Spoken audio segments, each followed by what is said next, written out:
sufficient to maintain long-lived mesocyclones.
There we go.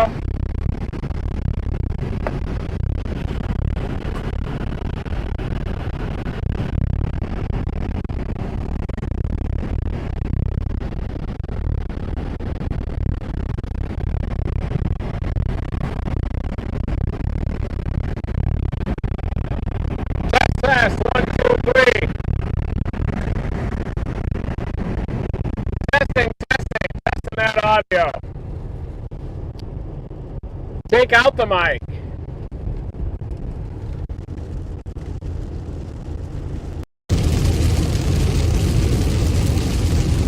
Yeah, the mic was making some weird sounds.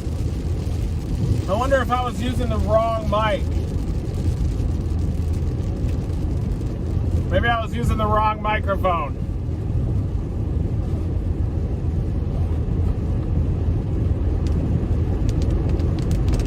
I gotta pull over myself. Yes, sir.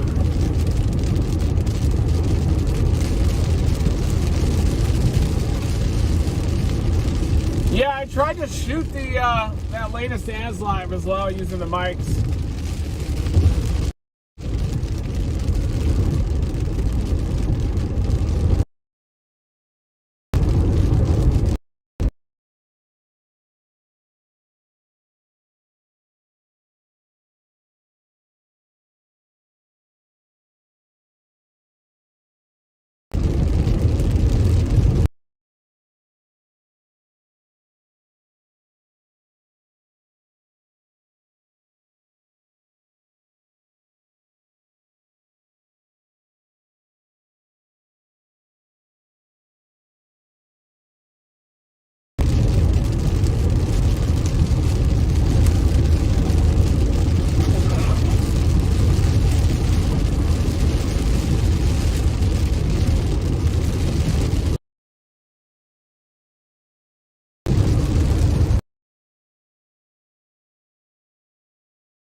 how's that working as a mic?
Test.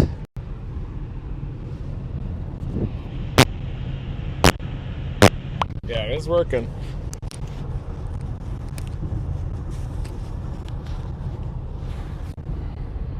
Test 1 2. Testing 1 2.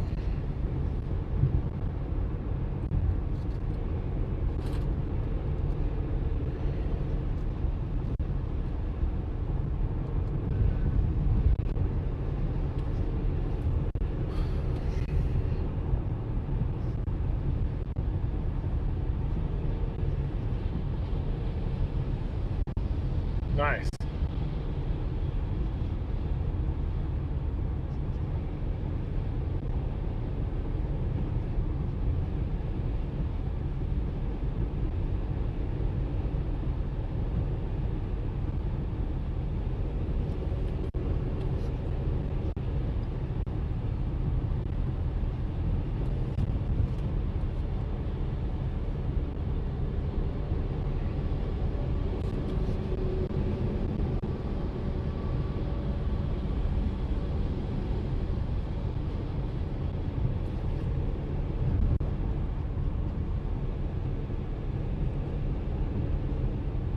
Yep.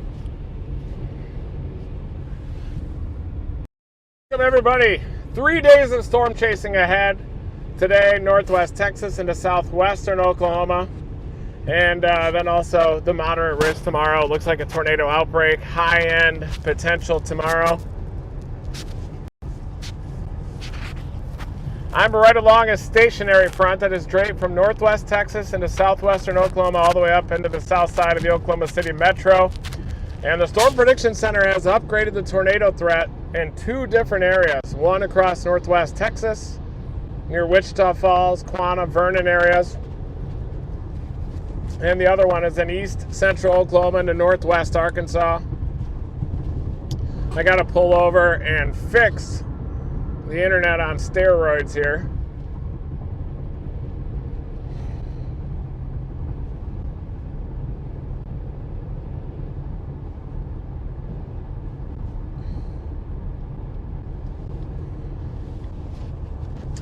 Right along this front. It appears that some of these over the southern edge are trying to intensify. I'm also wondering about this storm that's heading up toward Norman. It's on the cold side of the boundary, but definitely does have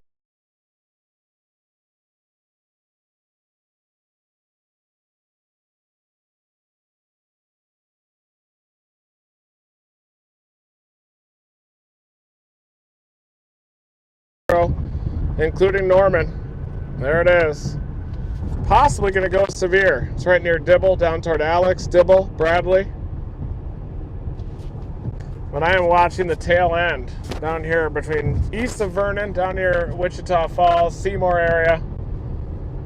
I'm watching the southern edge of that convective line where it's going to have a better shot at maybe latching on to the instability down there. Well, we got a new live streaming setup too coming tomorrow. Some new equipment that I'm going to be testing today, just ahead of the big day tomorrow. Moderate risk is out right now, but I wouldn't be surprised if it even gets upgraded from there. And eventually we're going to add more chasers too to this. adding everything on here. We're running the Team Dominator operation, basically trying to do a modern version of TBN when you had all the GPS icons that were shown, and coverage that begins with the Storm Chaser.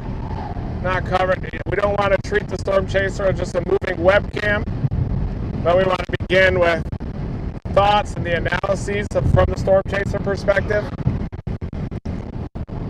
I was thinking about meeting up with Bob Menery tonight in Little Rock, but he backed out again. Just a little bit too busy. I think he's a little bit worried about the nighttime storm chasing too, and some of the dangers that can be associated with storm chasing. Captain Vanover was also supposed to come out, but he's got a family obligation, it sounds like. So what happens is all of us just end up out here in our own vehicle, whipping around, dominating. I'm going to get the internet going here at this next stop. I'm right at the Red River. So right now I'm right immediately at the Red River, and I'm at the stationary front too. The surface temperature here is about 62 degrees. On the other side of the front, it warms up into the upper and near 80 down there. See that kind of orange ribbon of sky on the horizon?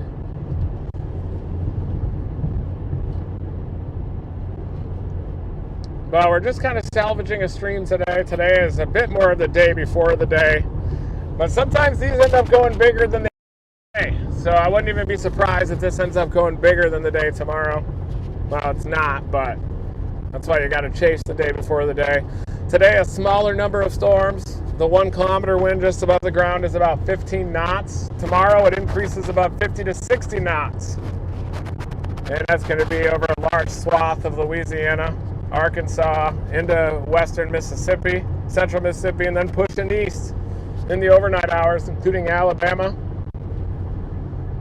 And then Saturday, it looks like that threat's going to be central Georgia into upstate South Carolina, and then pushing down into the low country. Big threat of flooding is going to be across the Ohio River Valley, from the central Mississippi River Valley through the Ohio River Valley. Looks like major flooding. I'm going to stop here and then tee up this internet connection. I'm right at the boundary too. Probably could have started this up just a little bit later, but here we go. 3 o'clock, 20Z.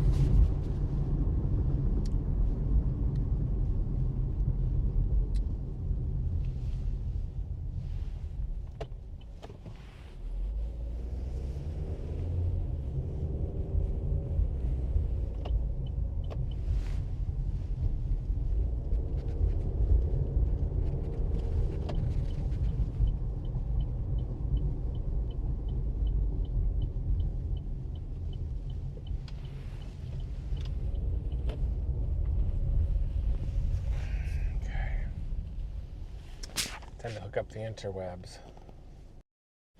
It's one of my most favorite places to chase out here.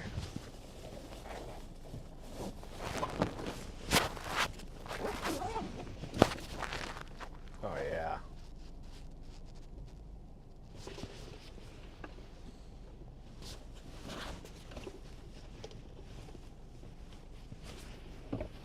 We're turning it on.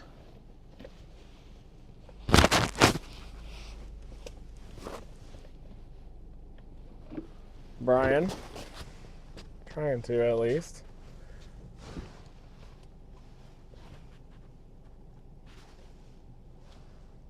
On button on these things sometimes is hard to find. There it is.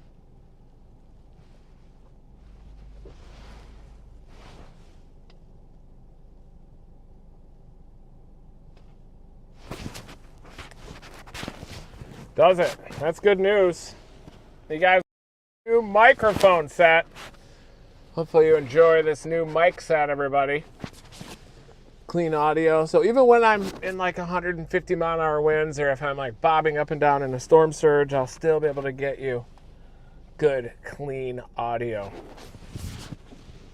Thanks, everybody. Say thank you to Brian for setting that up.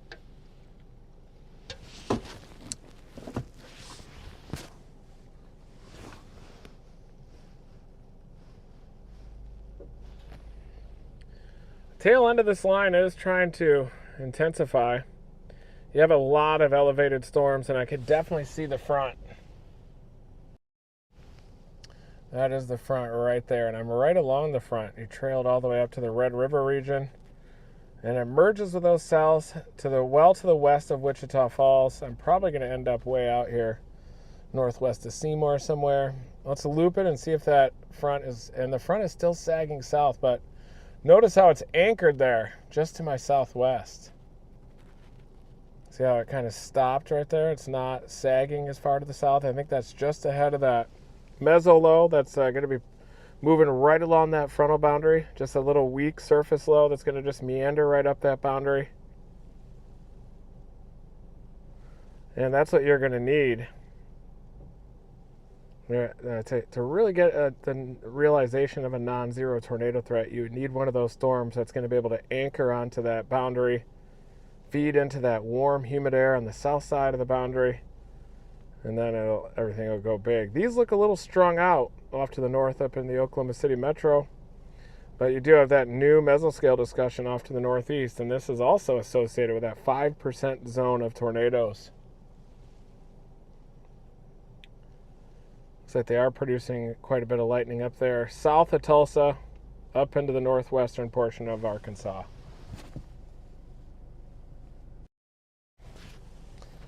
Okay, let me get this started.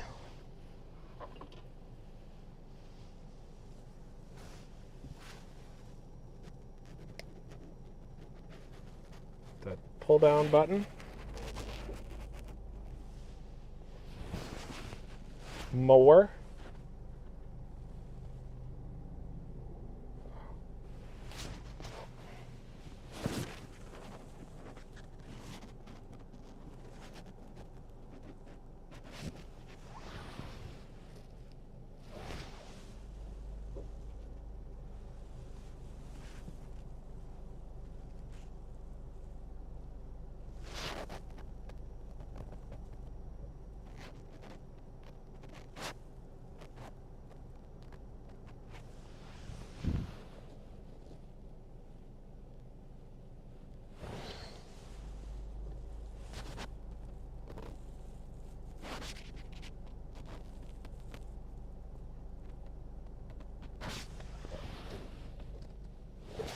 Okay.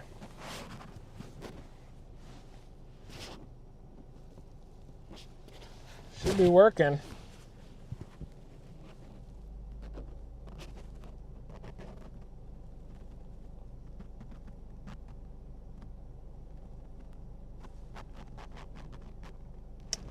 I see it. Okay. Let me connect to the internet here, folks. Stand by.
Okay, we should be good, Brian.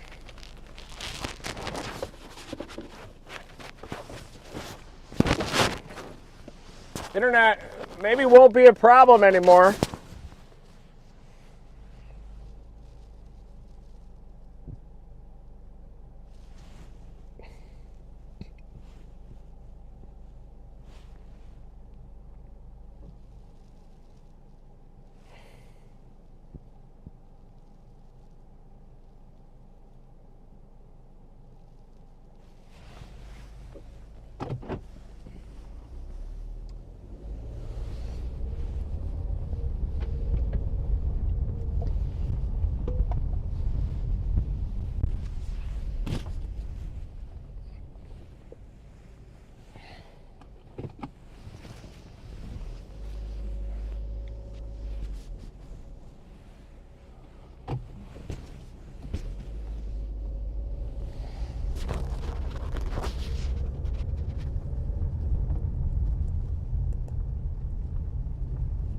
You can already see some spin too along the boundary. Look at this, right up ahead, and you can actually see just a little bit of spin right on that boundary.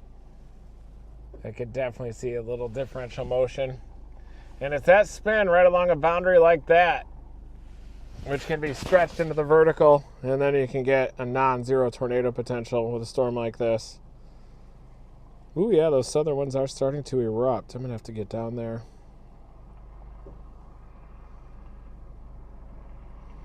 Maybe down toward Electra.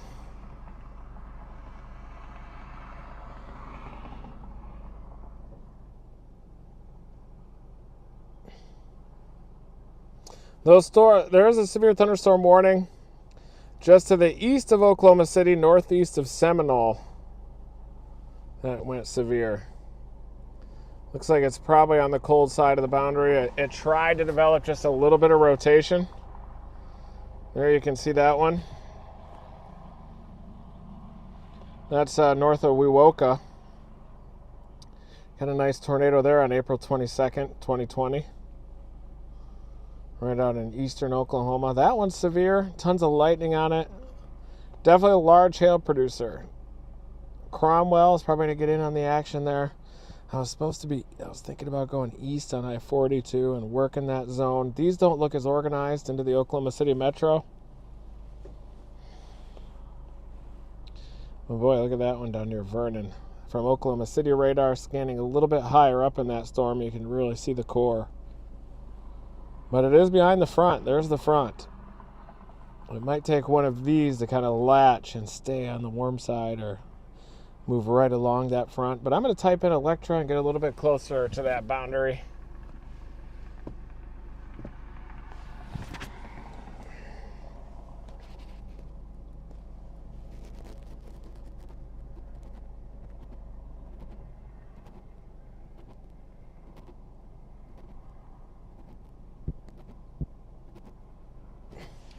And yeah, welcome Dominator members. Thank you, everybody. We're trying to get all 3 Dominators back out in the field storm chasing. We're growing this network of storm chasers from the chaser up, and we're going to be covering this outbreak. We're thinking about bringing in multiple other chasers too. And tomorrow, Brian will be breaking down the radar as I'm out in the field storm chasing. Probably going to be working the I-20 corridor, Shreveport to Monroe, up into southern Arkansas, Magnolia, El Dorado, all those areas, possibly up toward Pine Bluff too. Looks pretty active.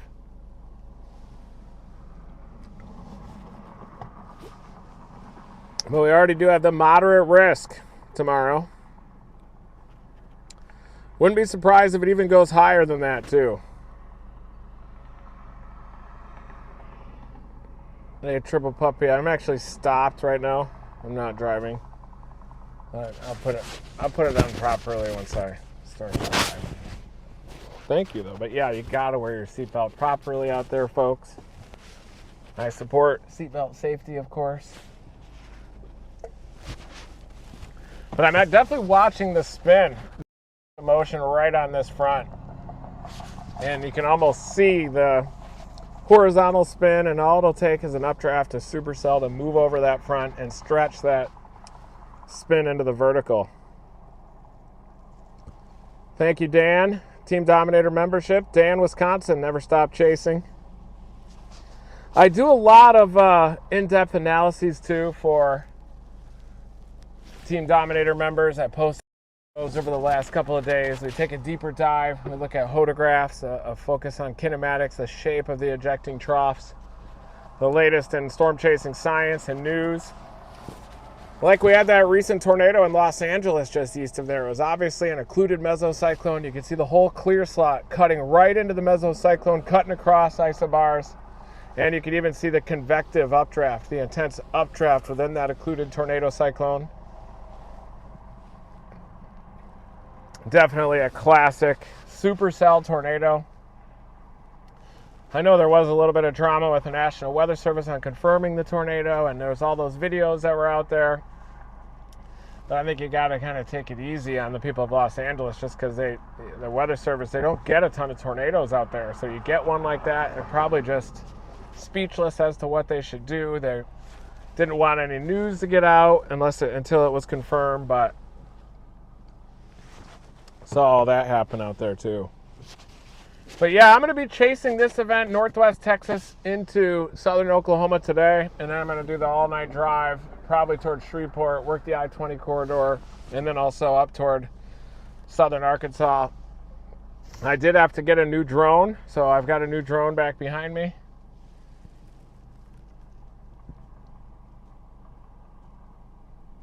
I got the Mavic 3. This is my first time with the Mavic 3. I'm excited to put that expanded range to the test. And I got my new mic on too.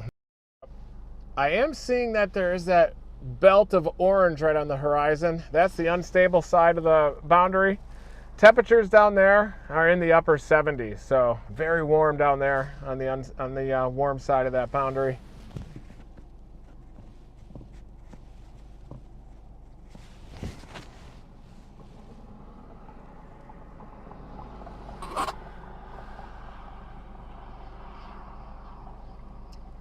Storm Chaser Reed Timmer, just waiting right along the stationary boundary here along the Red River. I'm in southwest Oklahoma, right near the boundary of northwest Texas, and I can see that orange band of sky right on the horizon, and that's the warm side of the stationary front.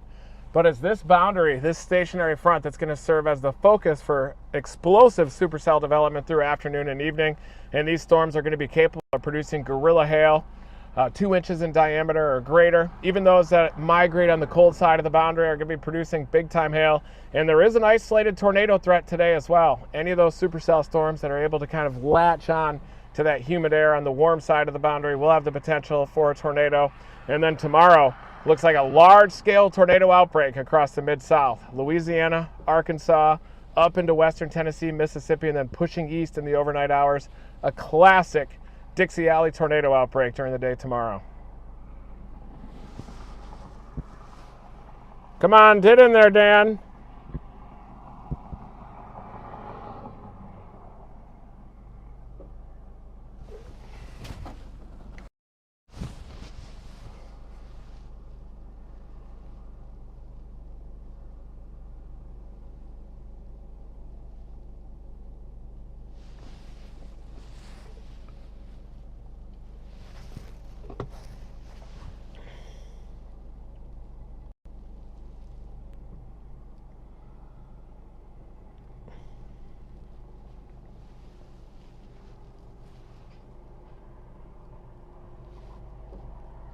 All right. Yeah, we probably are going to get beat up by this cold front, but we may just have to eventually end up down near Seymour or something, way down there. I agree, though. I do think that the cold front's probably going to be an issue.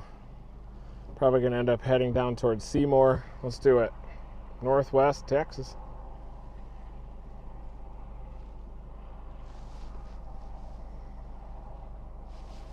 Only an hour from Seymour.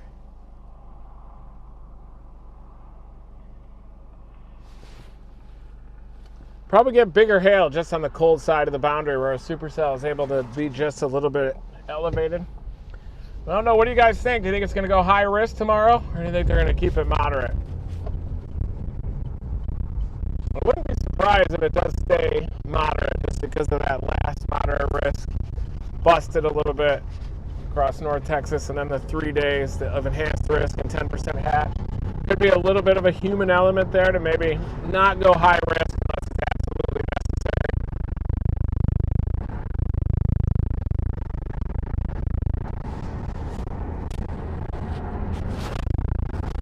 You can definitely see the orange belted sky over there. Look at that. You gotta be kidding me. Beautiful, warm sky. Belt.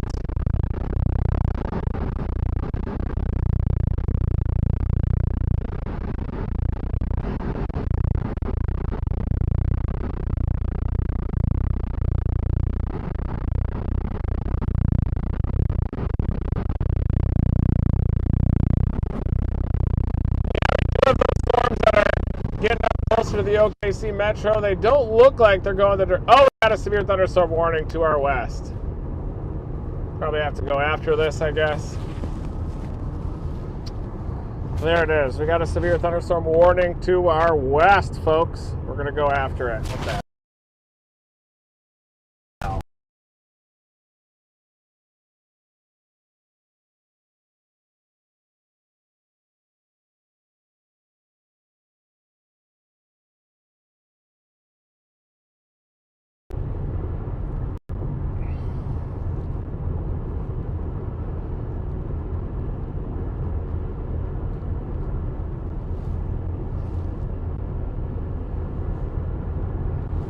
Go see how this thing looks out near Electra.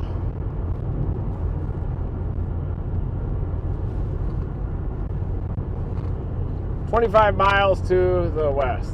We're gonna go for it.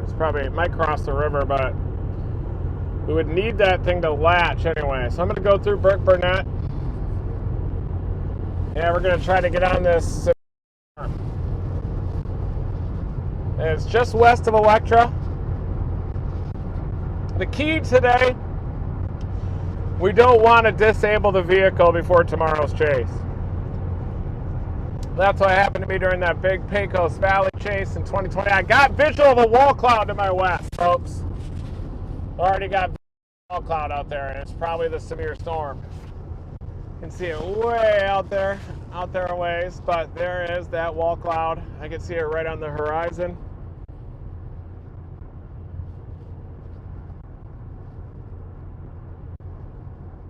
Oh yeah, probably a shower. I'm not sure if that is the target storm yet or not, but we're gonna see. We'll find out. Right lane closed, half mile.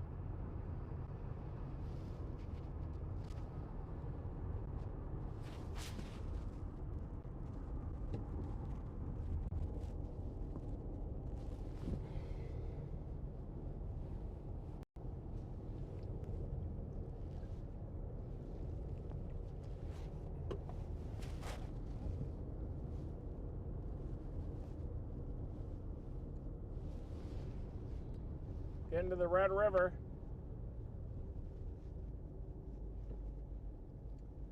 Gotta be careful in these construction zones. Want to take it easy. So yeah, I got the data in there. That's all working properly. Mike is working great. Brian, everything's working great.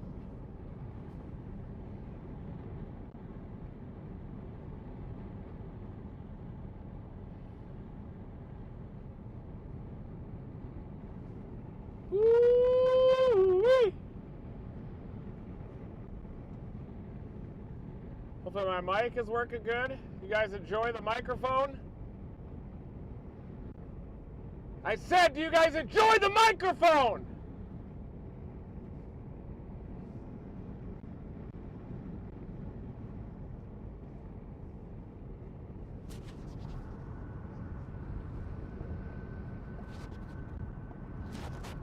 There's the Red River. Beautiful area to look for rattlesnakes.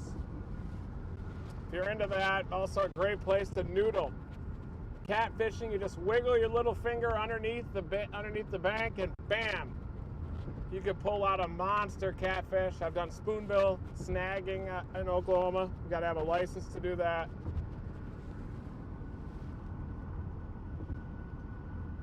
Boom. See if I can get this thing up a little higher.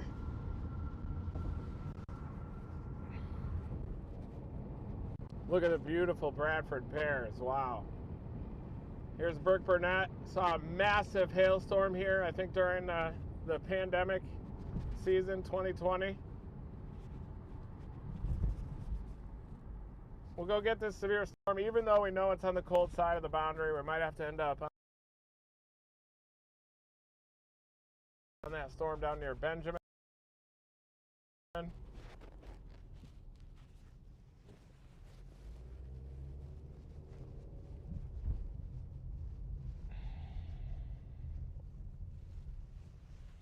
Gotta fix this quick.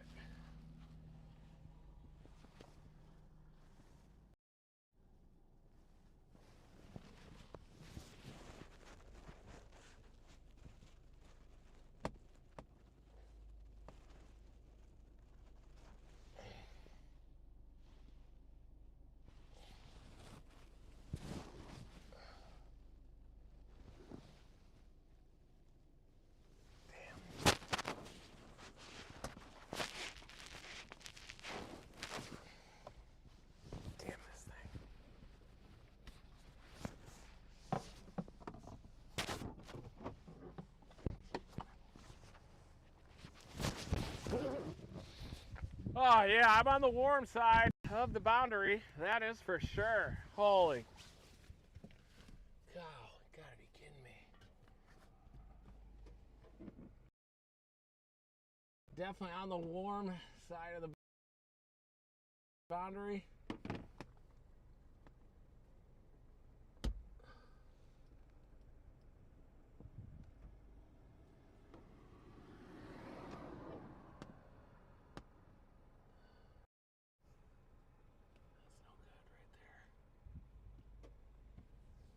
Just needs another joint. Oh, man.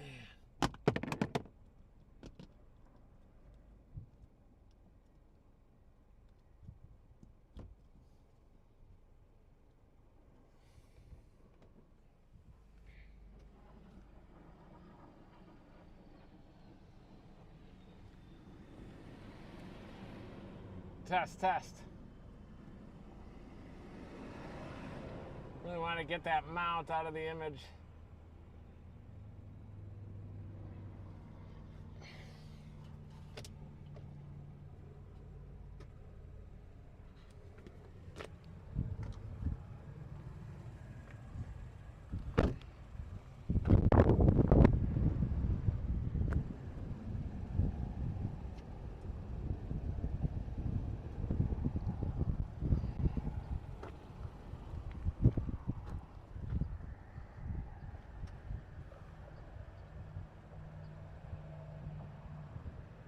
Severe storms are erupting across northwest Texas along a stationary front. I'm very near the Red River, near Electra right now, Electra, Texas, and we've got a severe thunderstorm warning just off to the west. The first of many severe thunderstorms today, and the main threat with these supercell storms that evolve along this stationary front is going to be very large destructive hail and possibly 2 inches in diameter and greater. There could be very large destructive hail. You could be driving down the road, you run into one of these severe storms, and then it starts shattering the windshield and can really turn into a dangerous situation quite fast.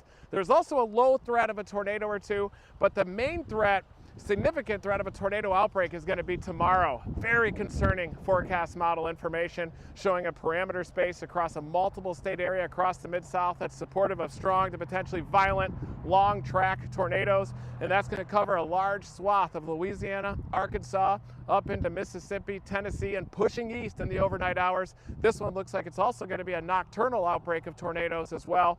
So today's the day before the day, but it still just takes one storm to cause problems out here, especially with so much cold air aloft and deep layer wind shear that it looks like you have particularly favorable profiles for destructive hail. But the big parameter space for tornadoes is going to be tomorrow with an expected tornado outbreak. Now is the time to dial in your family's severe weather safety plans because a very dangerous day is ahead tomorrow. Supercells moving at 50 to 60 miles an hour, all of them capable of producing dangerous tornadoes. Could be dozens of storms developing along the front and along prefrontal confluence lines. So a dangerous couple of days ahead. Definitely dial in your family's severe weather safety plans and stay tuned to those watches and warnings.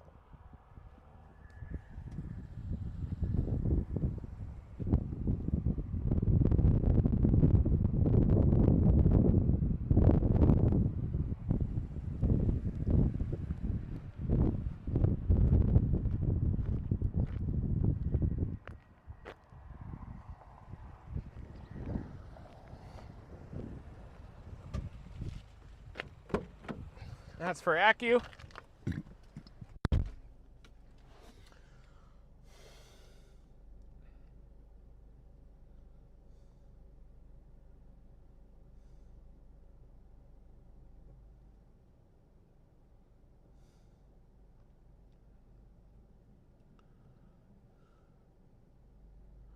All right, guys, we're going to push it west to Elettra, and let's get a visual of this likely elevated severe storm just off to our west.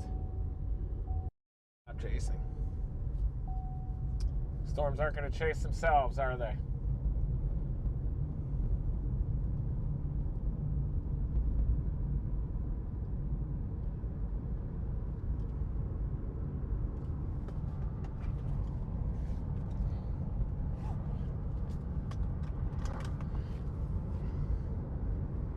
Just east of this storm, to give you an idea of the structure, I bet that it looks a little bit muddy right now.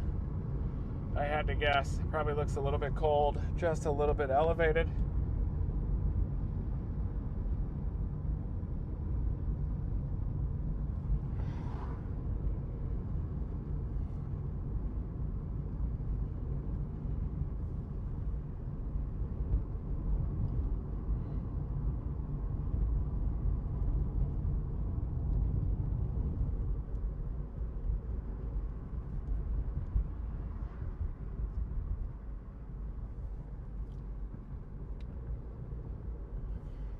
Coming into Burke Burnett.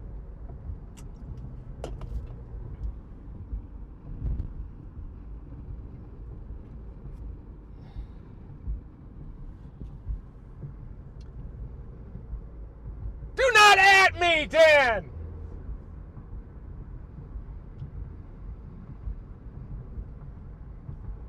Sometimes I have these Red Bulls and I get a little bit overexcited.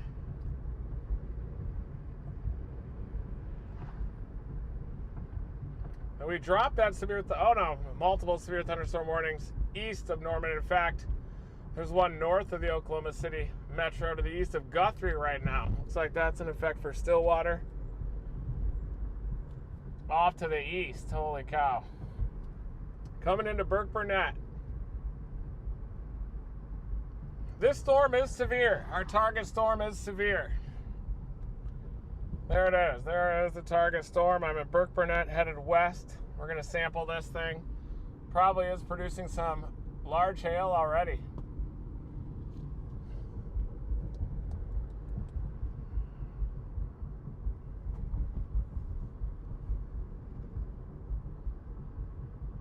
Do not at me, Dan!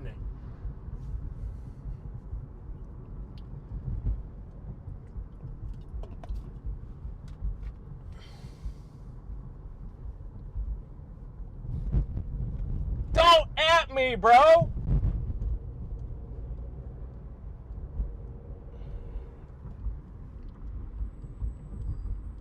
right, headed west of Wichita Falls. I'm going through Burke Burnett, and then I'm headed through Elettra. The severe storm is knocking on the back door of Elettra right now. That one's probably going to continue north into the Stable Air, drop hail, maybe cross into Oklahoma, cross the Red River into southern Oklahoma.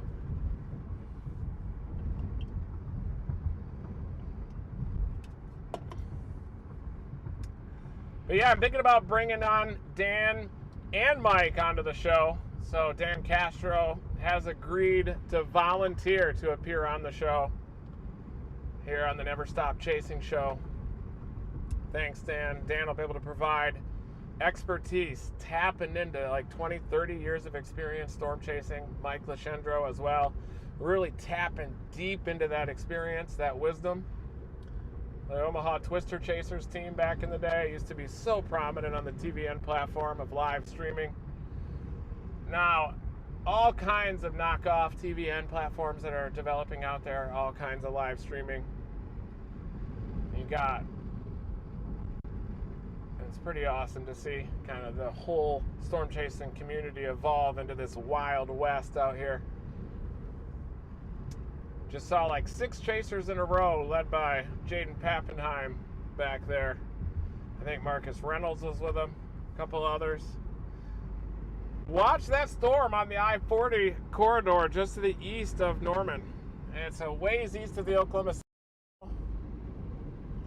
Oh, watch out. That thing actually has some tornado potential. And I was wondering if I should have covered there just to the east of I-40, maybe a slightly different target.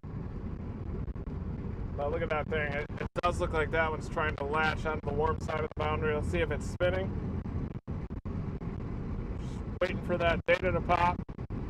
That's an old image you're looking at. The lightning is not old. Oh, there it is. Relatively broad. It looks like a supercell with an elevated mesocyclone. And now I'm starting to see the base, the elevated base of this severe storm. Look at it. Just to the left, you can see a classic elevated updraft base. When I say elevated, I use that word. It doesn't just mean high base. I say that word carefully. I choose all my words carefully. Elevated above the stable layer. There's on the cold side of this front, this stationary front, there's a stable layer. And then on the warm side, there's unstable layer, big dew points. And I think we're starting to see a little bit of an updraft base off to the left, too.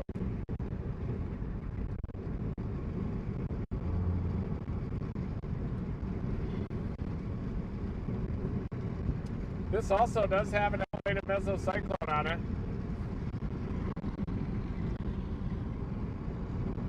See all the kind of strung out red and green, kind of a classic elevated mesocyclone appearance with a ton of lightning around it.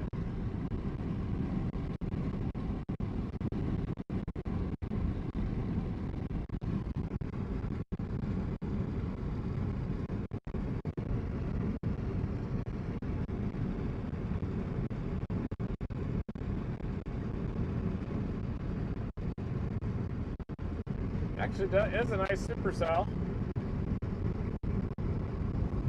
Be right over the road.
Oklahoma.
That storm down near Benjamin is starting.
Get up in there, Dan. Yep. Yeah, I can see some bases up on the horizon, but notice how hazy they are. That's how you can tell that it's on the cold side of the boundary. Just notice how hazy everything looks. Temperature's down to 65. This cold front's going to be a problem for this severe weather event today. Just trust me on that. I know how these things go. Cold air is more dense than warm air, and usually it winds off, but sometimes these southwest and northeast oriented boundaries can produce. April 14, 2012, the Cooperton tornado ended up hitting Norman, kind of breaking a big drought that Norman had for a while. I can actually see a base off to the southwest, a pretty low base. As I get a little bit closer to that, we're definitely going to start seeing some structure.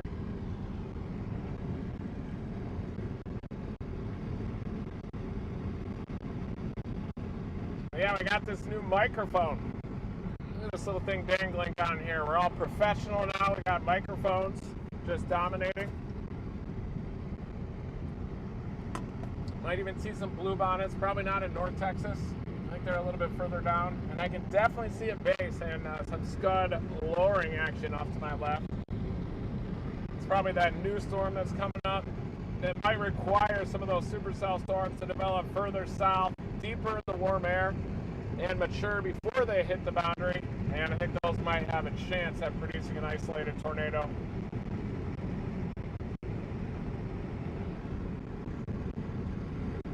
Thanks, everybody. Tap that like button if you know what's good for you. Dominate the like button. Dominate all aspects of life. If you're a member of Team Dominator, you already are. That's step one. Learning the fundamental basics of staying safe around severe weather, but getting close to it. And I'll teach you how to storm chase too. How to storm chase properly. Anybody with a driver's license and a radar app can honestly call themselves a storm chaser these days. It's not safe, but to do it the right way, have your own forecasting process. Get up if you want to get close to tornadoes, if you want to stay back, whatever, as long as you do it with art and discipline. That's what we teach here at Team Dominator. Headed west. I'm just south of the Red River right now. 14 miles east of Electra. And the sky is definitely getting a little bit dark off to my west. Here we go. That's a lot of damage.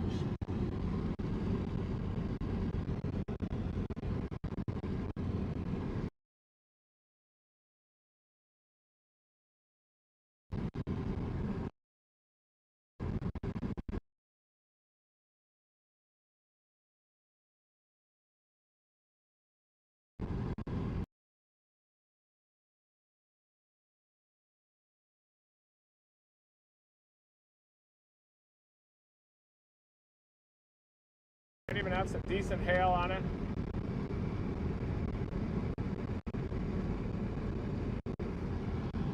You can kind of see when you get this turbulent look. Kind of have a turbulent area to the inflow and everything. Hey Brian, one thing I'm noticing is everything's kind of overheating a little bit.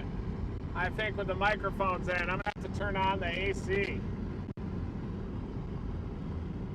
I'm turning on rapid AC.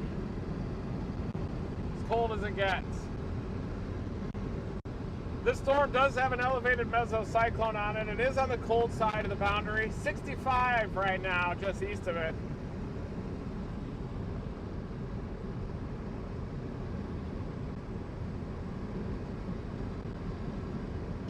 Yeah, I'm going to cut north at Harold and maybe up toward Davidson and then east if I want to stay on this storm. We'll see how it looks first.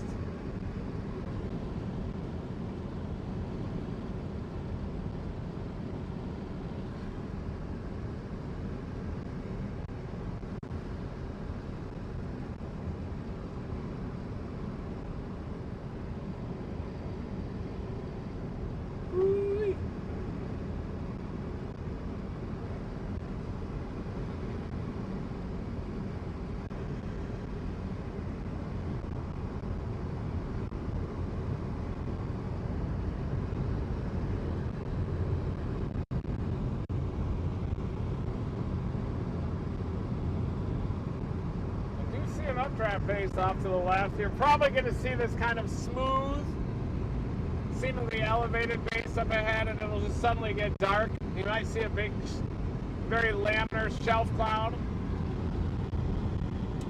A lot of times when you get this stable air like this, you kind of get more of a smooth, laminar appearance.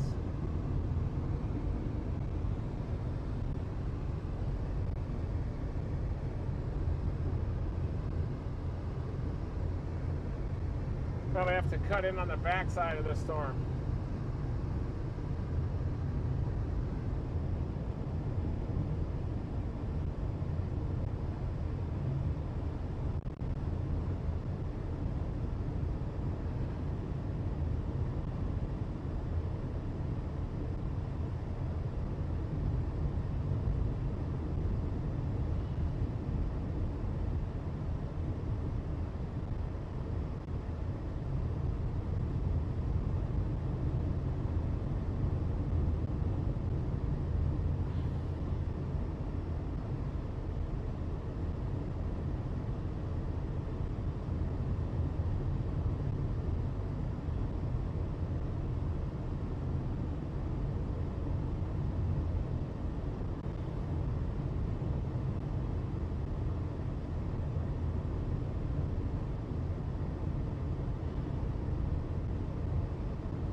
Almost to Harold.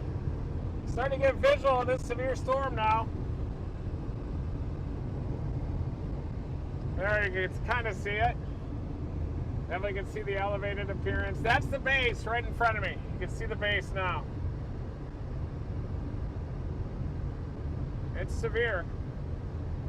It's trying to cross the Red River. There's another one right behind it that I can see too out near Oakley Union. Yeah, the main portion of that storm is off to the right. There you can see it over there, northerlies. Cold front is doing a number on these.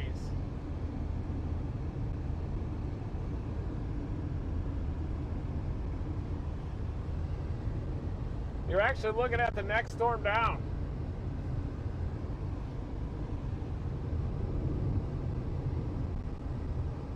Got two storms, they always form in pairs.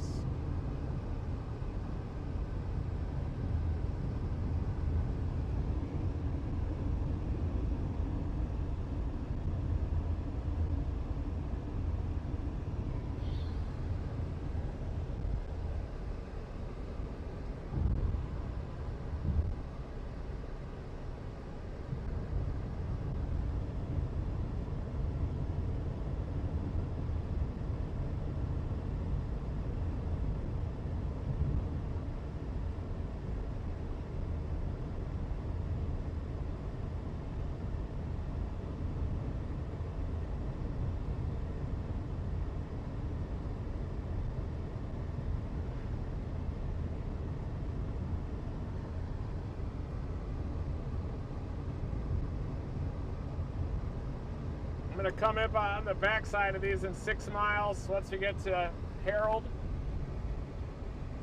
And then we'll shoot north on the rear flank of this storm and probably see one of those classic hail swaths. Road may flood.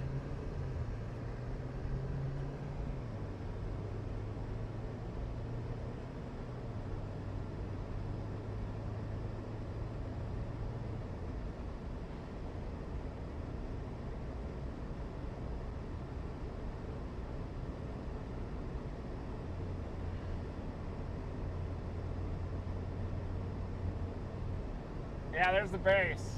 Pretty low base at that. We're on it.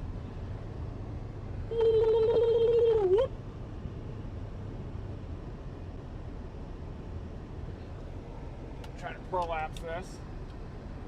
Just gonna shoot a quick prolapse.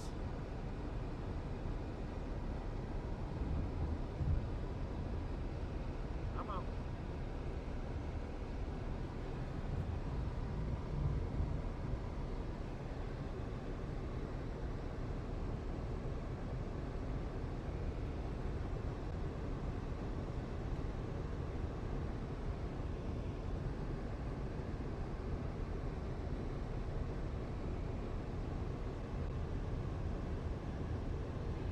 Temperature decreasing.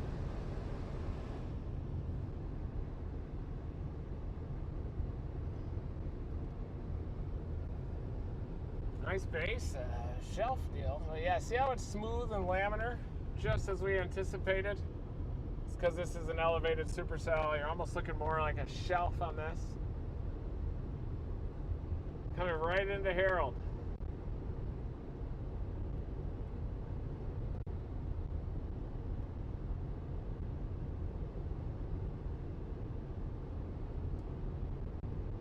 Very low base as we expect to. It's because it's on the cold side of the boundary. That might be enough though to even excite a quick tornado.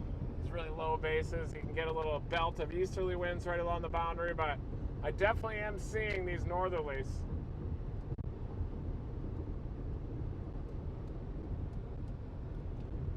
You can definitely tell that it has gone full send on the cold side of the boundary.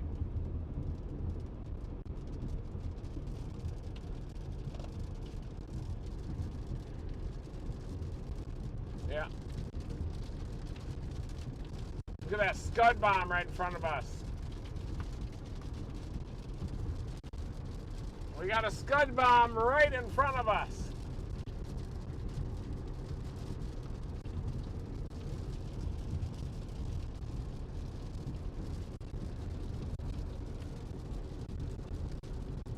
Another storm coming up right on its heels is off to the left.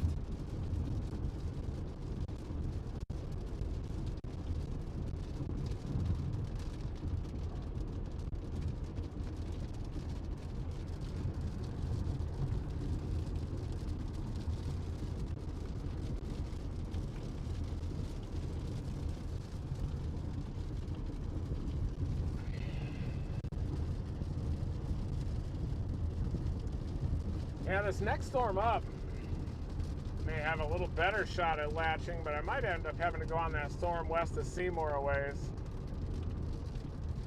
I don't want to, but I might have to. There's a little bit of hail, soft hail. I can see the hail shaft to my north.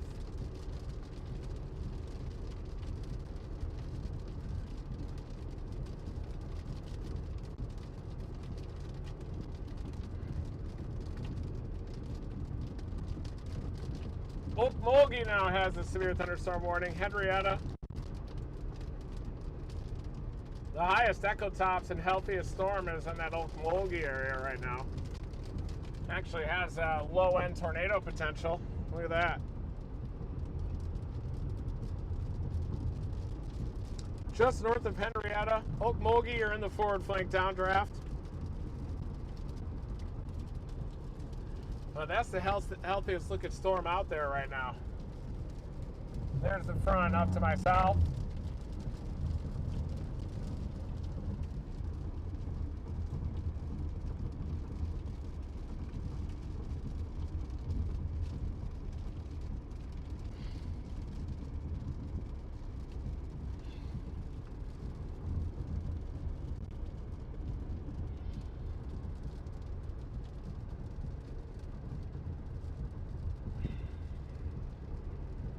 storm just east of Oklahoma City looks pretty good. So yeah, I think you do want to be east of Oklahoma City. That's the place to be right now, or drop south.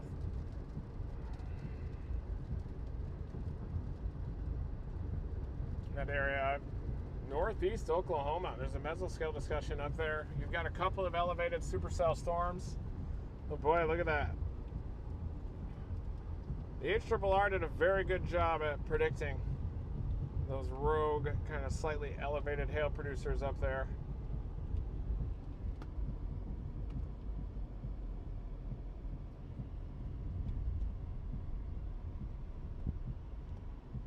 Got some decisions to make here. Maybe drop down towards Seymour.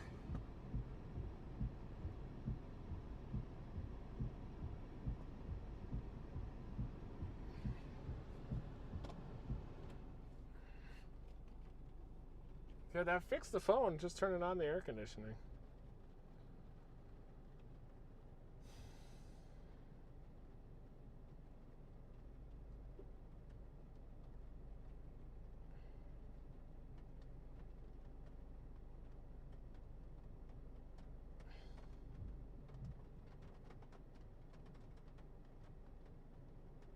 Yeah, this front is just pushing further and further south right now. It's just going to continue to undercut these storms.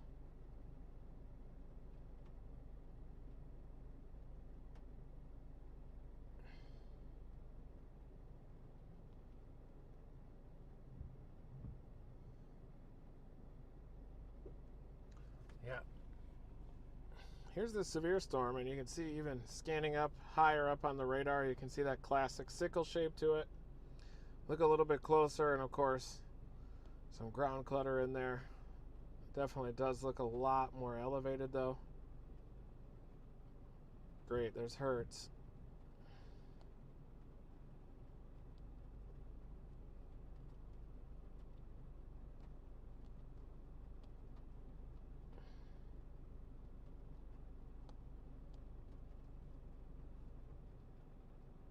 And it is trying to pull in some inflow too. Look at all that. That's big storm relative inflow into it. You can tell it's elevated though. You can see how turbulent everything is in here. Not very clean inflow at all. I'm a little bit worried about that front that's surging way to the south, but if there was any storm that had tornado potential, it would be this one in eastern Oklahoma, just northeast of Henrietta.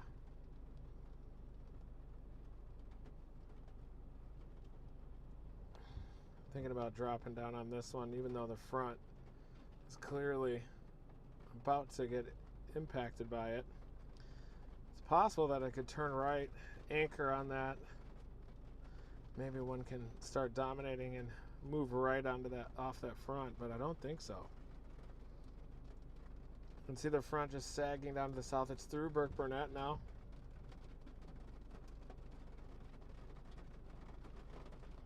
Rainmaker's coming into Norman up there. Tons, just a fire hose Rainmaker up into Norman.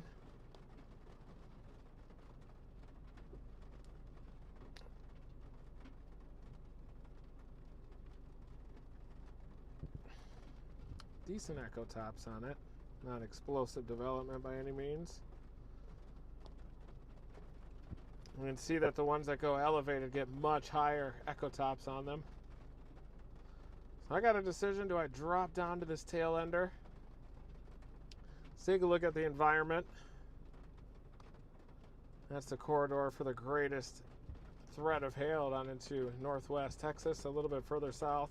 You can see the meso low that's just moving right along the stationary front. Starting to get some hail.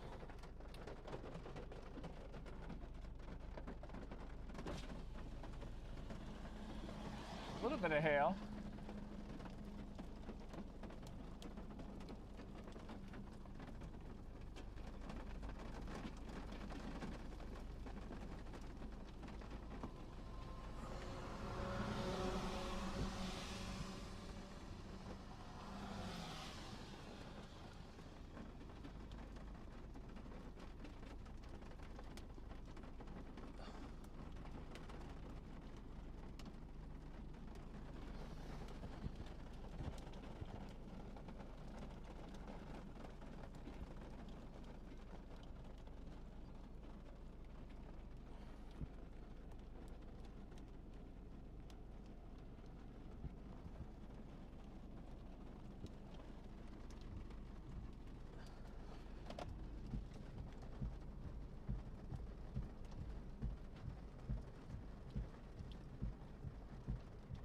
Severe thunderstorm watch was issued. Large blue box.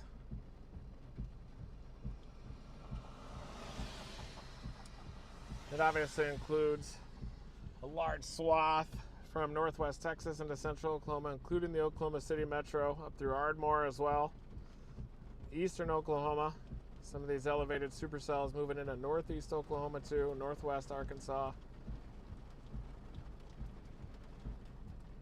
Severe thunderstorms. I'm thinking about going after the tail ender, but not incredibly impressed by any of them right now. Front was just a little bit more powerful than it was supposed to be.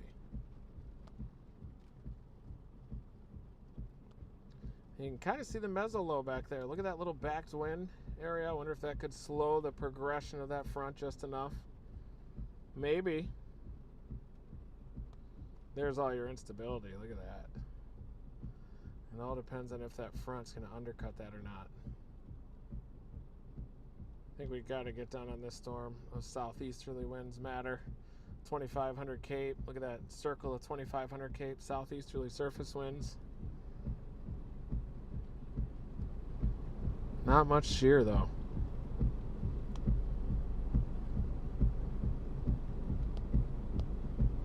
It does expand the wind shear, and you do get kind of an expansion of these storms.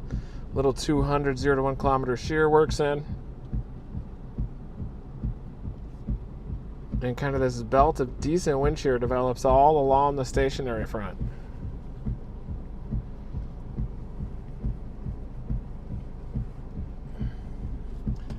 I think I'm leaning toward dropping down to Seymour.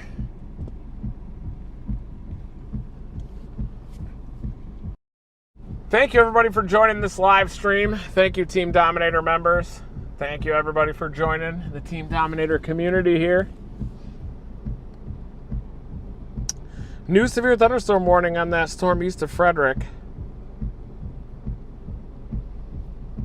That thing could just erupt, but I really want to go after the storm down to the southwest. It's going to take a while for it to get up there, but boy, is that front surging south. Might just have to play the cold side of the boundary even.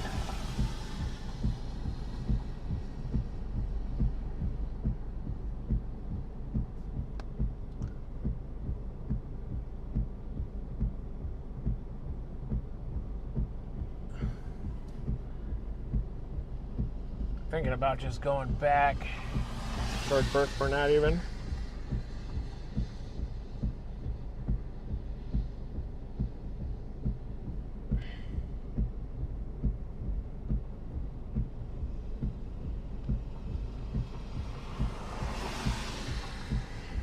Still is a severe thunderstorm. Could just go back to that exit at Walters. Just worried that front's going to continue to push south.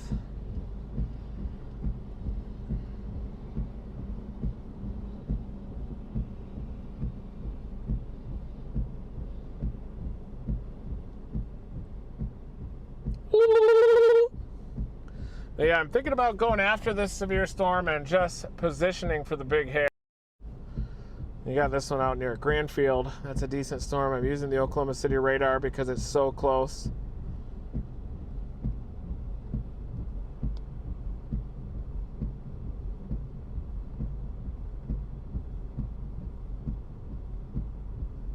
Looks like maybe a little bit of rotation down there. So yeah, I'm going to go to Walters, back east and north, stay up with this storm and see what it's doing, because the front is surging a little bit. It's probably going to be a elevated storm anyway, but we'll see what happens. Come on, stick.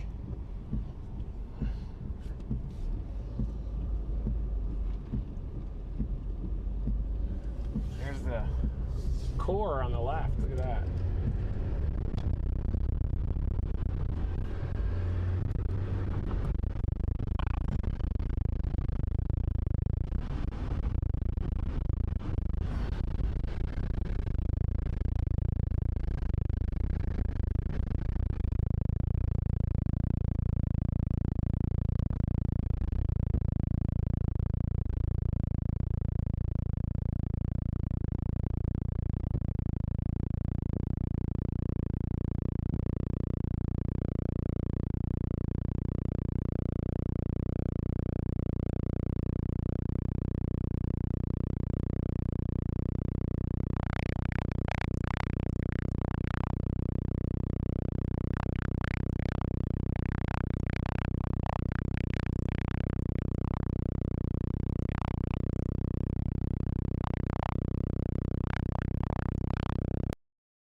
the hell are you looking at?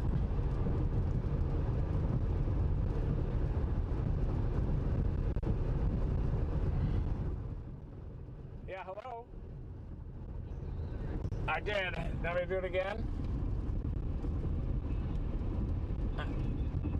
Okay, I did. Okay, thanks, bye.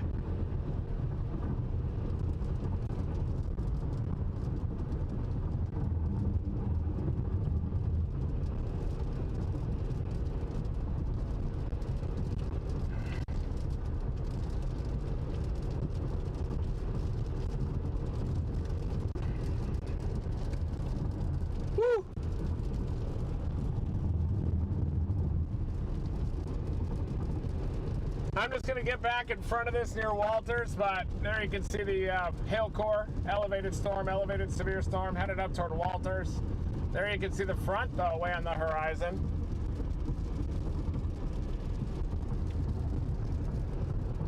Cigarette clouds all over the place. Maybe the southern end of this will somehow reinvigorate.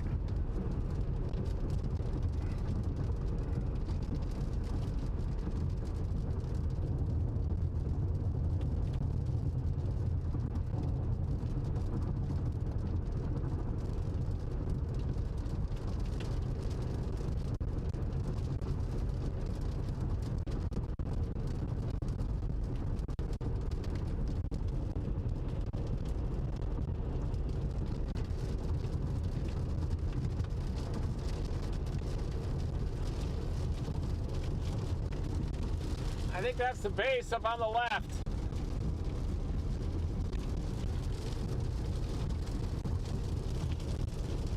See a little bit of a base up there. Interesting.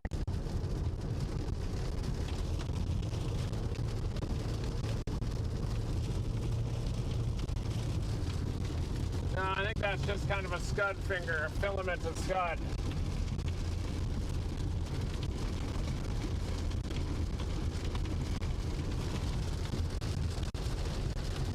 I just passed into the Wichita County line again, headed back toward Burke-Burnett.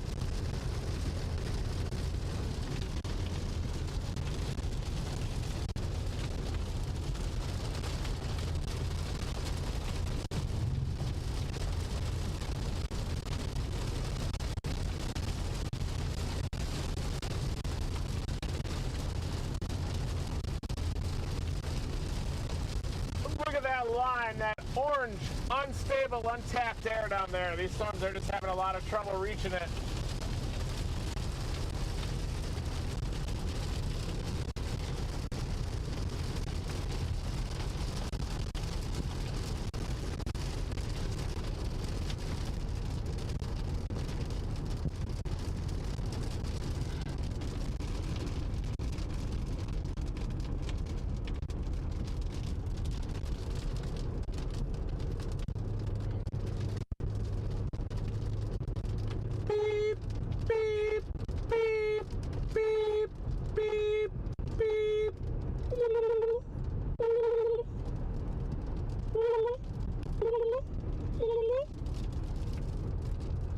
There it is, our severe storm that we are targeting. And I'm going to head right up I-44 just ahead of it. Probably should have just waited, I guess. But it wouldn't have been as fun, of course. You got to sample out the structure, see how they look. It's all part of storm chasing.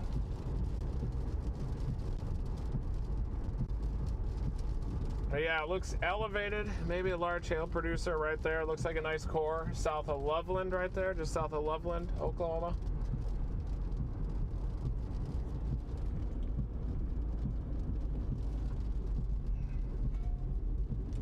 Feels great to be back out here working again, too.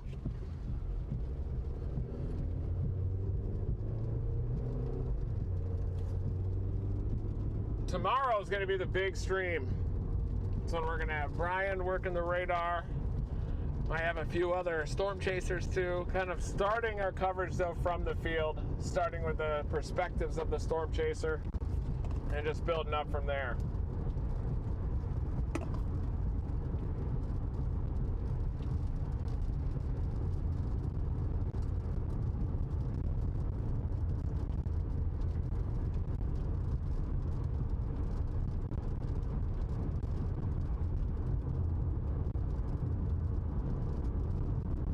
The audio's good? The audio's crispy or what? Or is it working? Dan, I need legitimate feedback. Come on, Dan! Legitimate feedback only.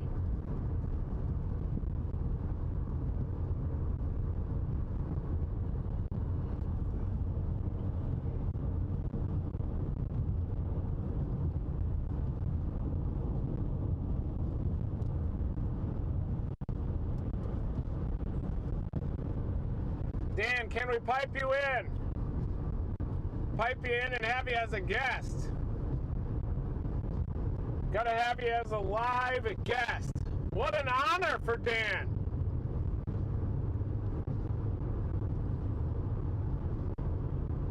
The audio's bad? It shouldn't be. We got a new microphone.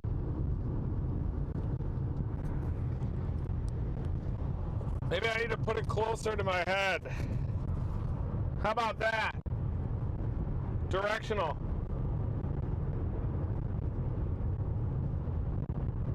They keep telling me the audio is crispy.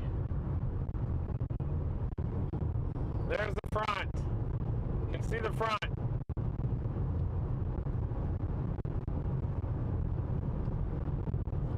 Bit of a rear inflow jet too off to the north. Look at that.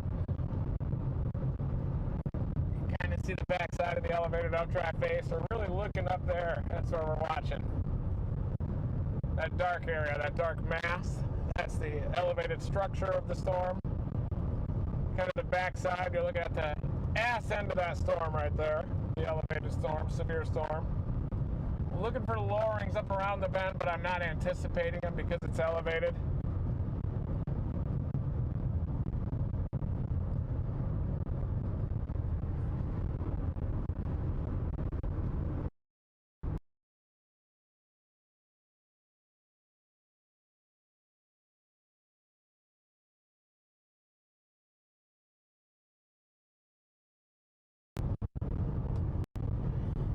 Work with me, Dan. Come on now.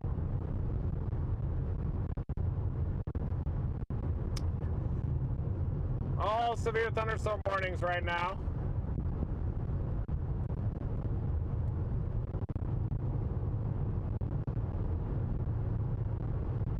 Everybody on the chat is saying it's good, Mike.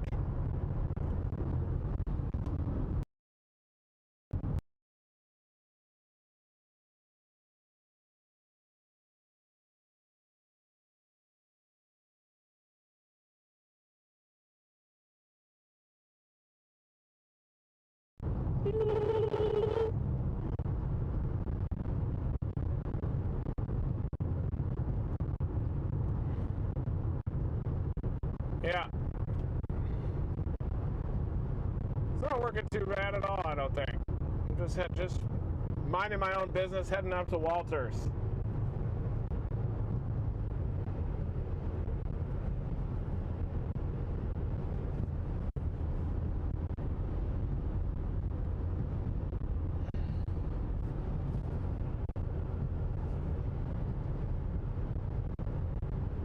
Settings. I always wonder if it's because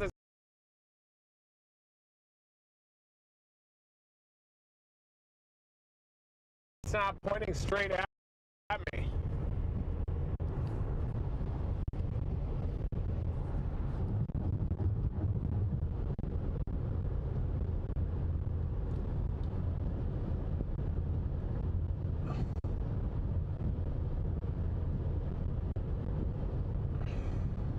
So settings need to be adjusted. Everybody on the chat is saying no.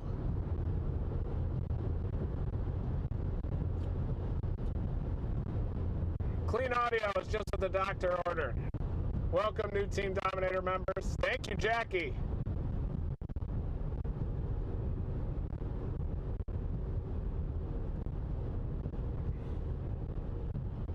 It's good, Mike.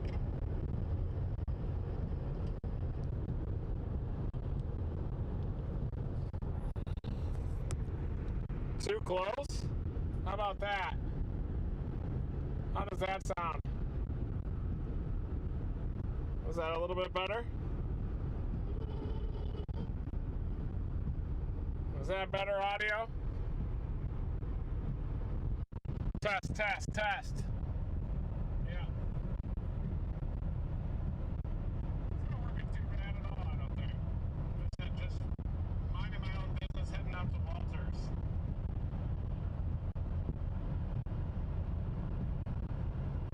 It does seem like there's some interference or something, doesn't it?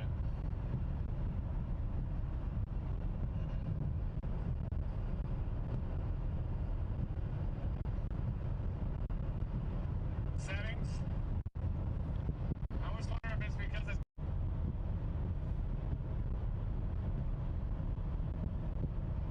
test, test, test. Yeah.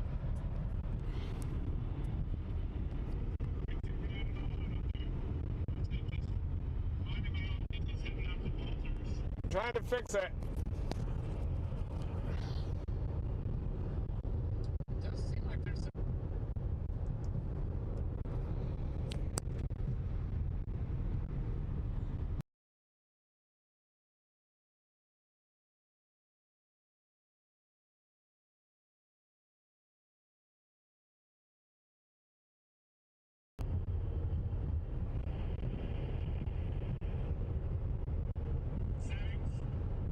settings. I was wondering if it's because it's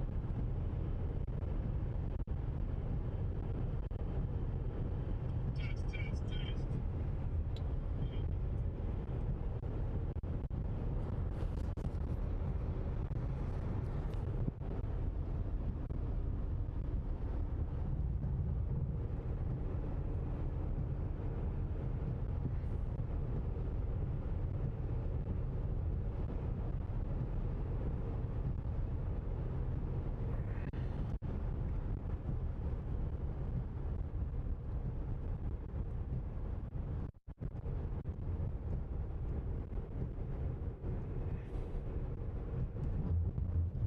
Yeah. Okay.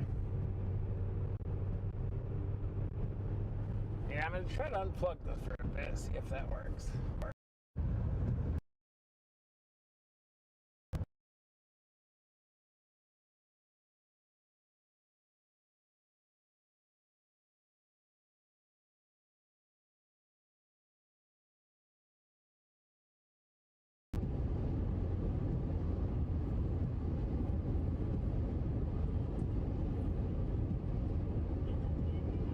Probably more background noise now.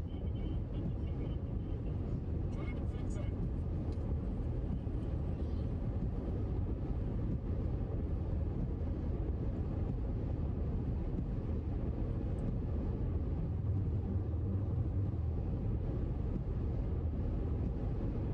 Better now, eh?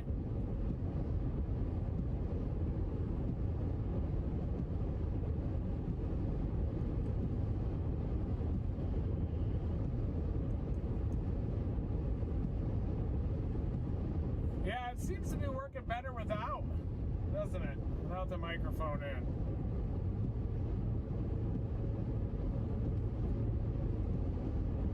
Not sure why.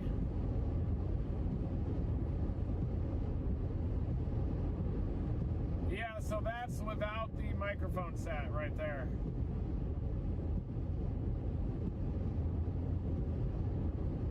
Yeah, the background noise will be a little bit louder with that. Okay.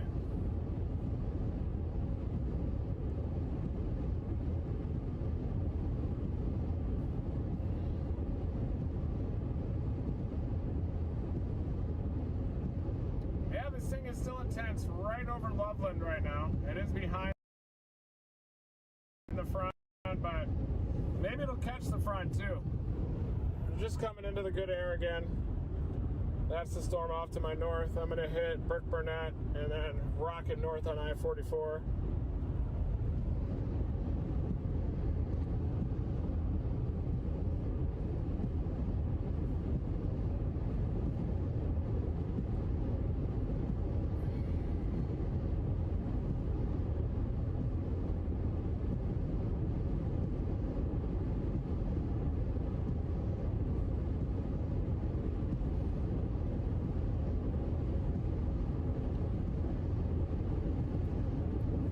Starting to get into the blue sky again.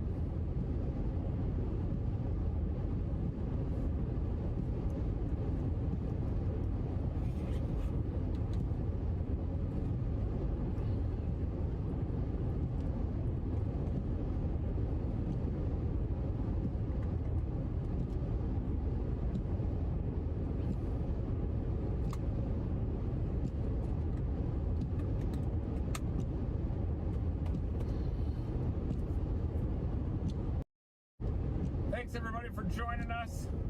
We're kind of testing out some new equipment right now, these microphones. And about to get on this severe storm to the west of Walters, approaching I-44.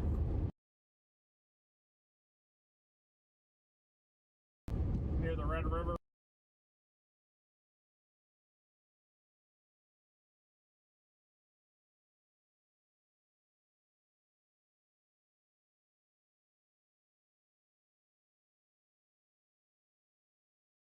Region. Large hail is going to be the main.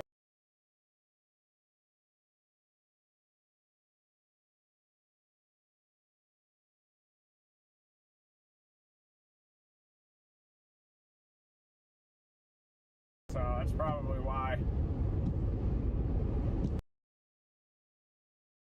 A little bit in and out of data. Almost there, almost I-44. Already back in front of the storm.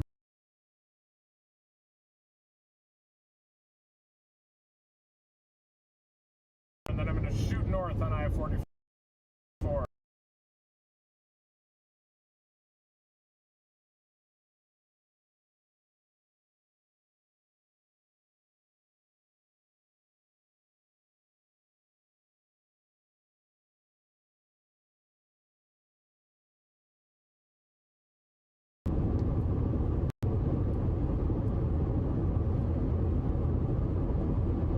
Southern end of it does look pretty good.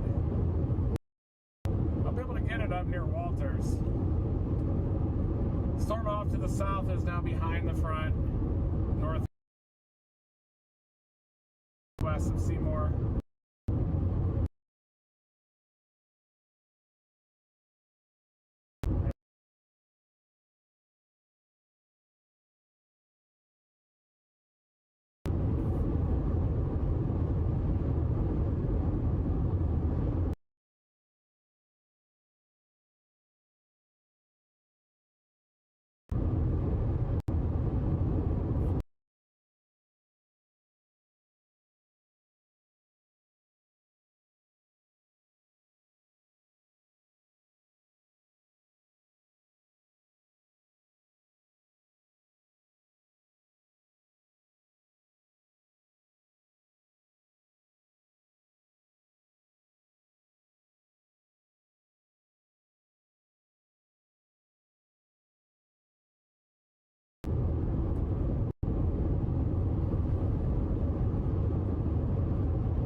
Dan and Mike, I should be chatting with you guys as well. Yeah, but you look at the front, that stuff is all behind the front, Mike, even at 8 p.m.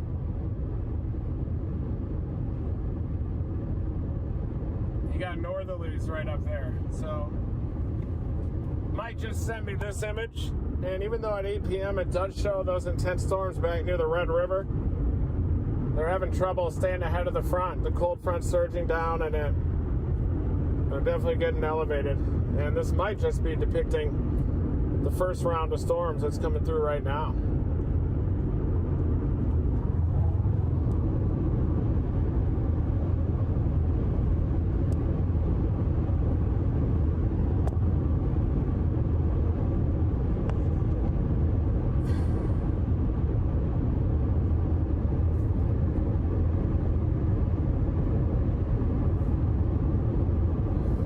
Thank you, Mike. Good analysis, though.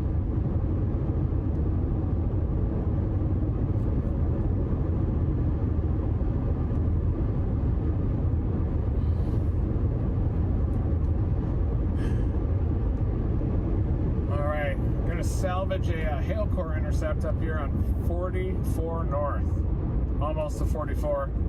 Right back into Burke Burnett, where that big hail happened in 2020. I think it was close to a 6-inch diameter stone. And I was on that storm. It was producing dust swirl tornadoes all underneath the base. It looked like gustnadoes, land spout tornadoes, hybrids. Kind of a higher base storm that had some relatively weak low-level wind shear, kind of a more textbook hail-producing setup again. Starting to see blue sky again out here. Look at that blue sky.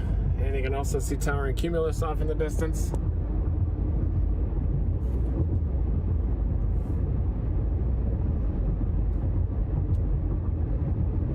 We're back.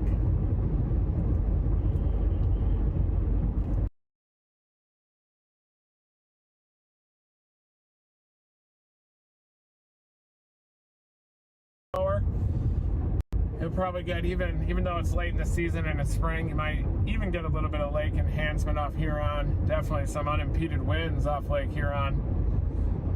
I could even see some near blizzard conditions up there. Possible.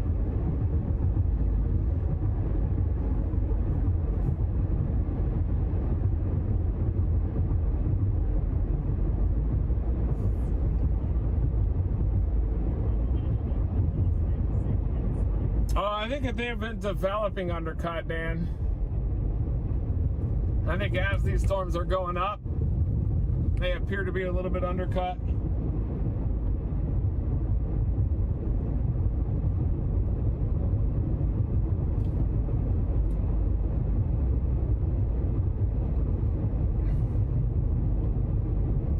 Thank you, everybody, for tuning in. Welcome to Burnett, Burke Burnett. Beautiful town. Absolutely gorgeous place.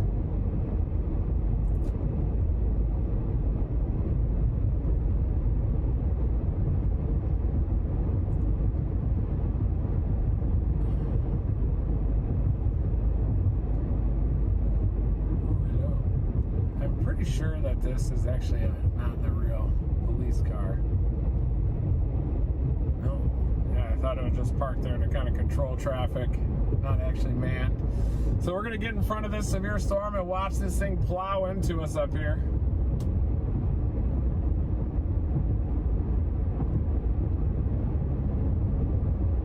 Ooh, it's actually looking a little supercellular on the southern edge. It's an elevated storm, but it is looking interesting. And we're going to get it. I-44. Let's go. Here we go. Put on your seatbelts, everybody, including me. We're going after this.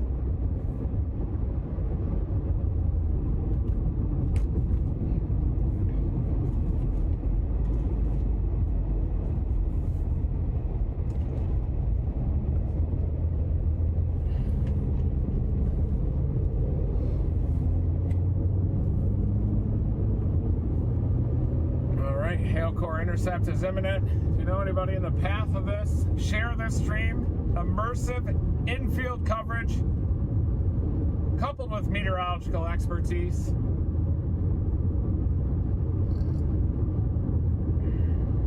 Soon we're going to have a full court press of coverage out here.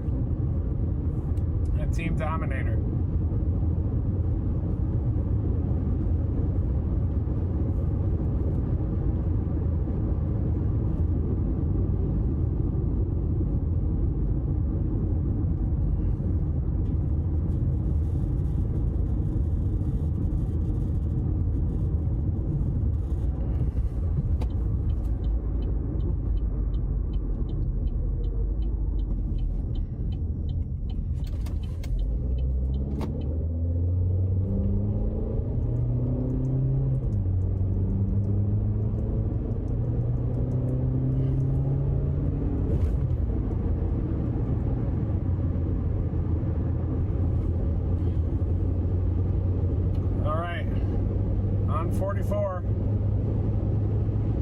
See if we can get this storm. 20 miles up.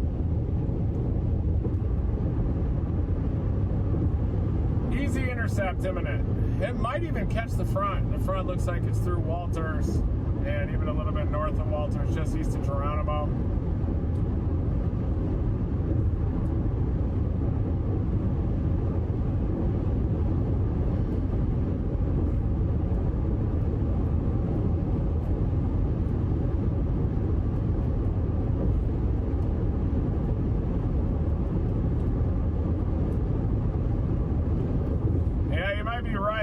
Near that Red River region, guys. Wichita Falls late. Maybe that storm will turn right. That's north of the boundary now. You'll have to watch that one, see if that one will turn right. There you can see the front. It's definitely on the cold side of the front, just barely. And I really want to sample this severe thunderstorm on I-44 just ahead. That traffic, though, could be an issue up near Walters. See how it looks. Temperature 65 here, so definitely is a little bit stable.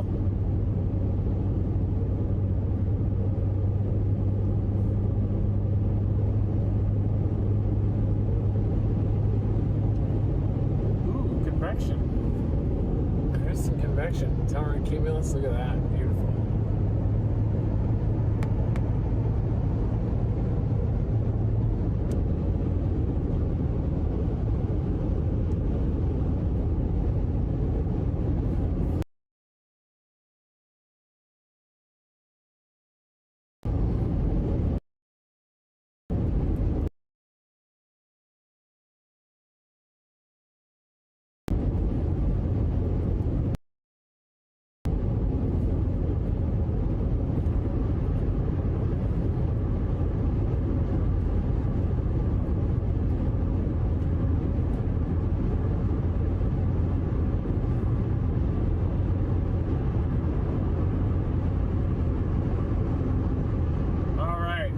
Catch this severe storm. Riding the white whale of the plains up in front of us. Just a white whale of the plains.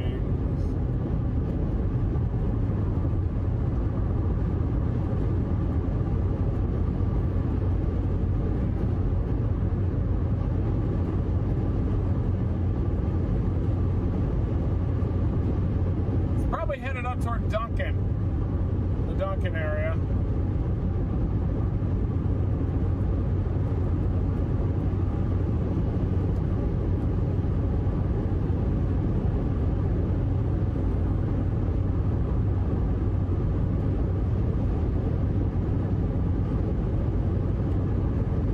Should be able to just ride this Camaro right into the hail core.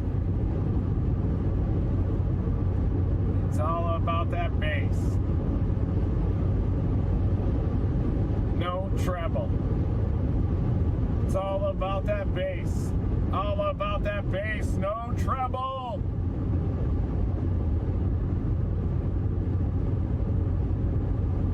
Oh yeah, the internet's gonna be flawless. 2,000 likes. Thank you. Let's see how fast we can get up to 3,000, folks. Hit that like button. Reed Deisterman, thank you.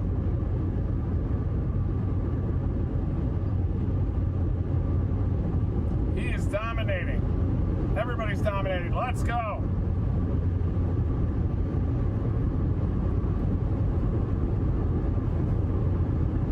Yeah, I'm just trying to catch this severe storm. We'll probably get a mega shelf just ahead of us. See how milky the skies look though overall? Ooh, it's starting to gain some interesting shape on its southern flank, folks. Look at that. Look out. I'm watching that cyclonic curvature on the very southern edge. I'm going to try to get it up near Geronimo.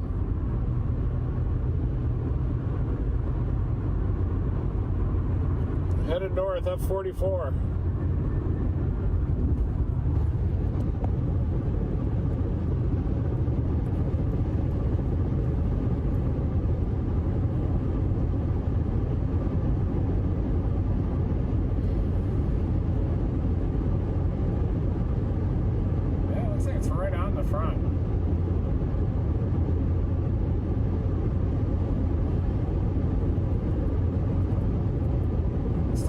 behind it is starting to gain strength too, southwest of Harold. May have to go after that one as well, but I'm happy with this storm. It is coming into Lawton. You're not included in the severe thunderstorm warning, and you've even got a left split that's trying to peel off just to the west of Lawton.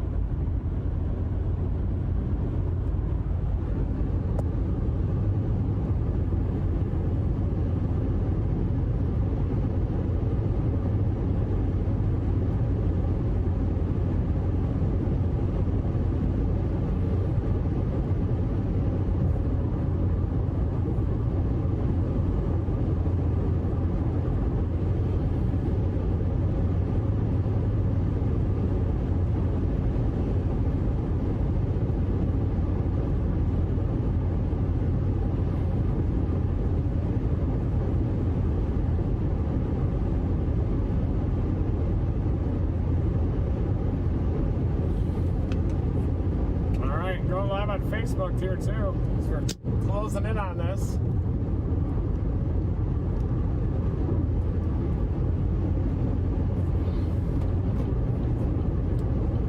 Got to pass the Camaro.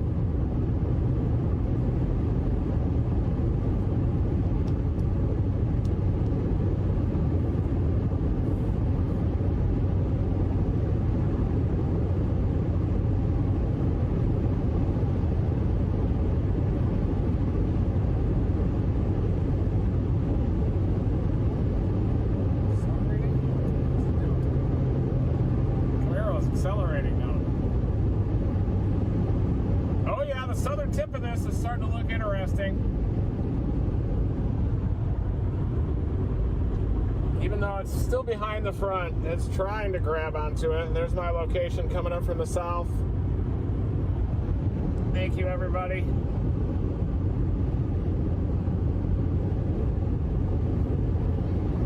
Coming into it. Severe storm right on the southern tip is starting to develop a little bit of a hook. This is near Geronimo, heading toward Geronimo. I'm on I-44, headed up to intercept this severe thunderstorm. Southern Oklahoma on the I-44 corridor. Here we go. Milky skies, but you should be able to start seeing some structure begin to show up as we're getting closer to this thing.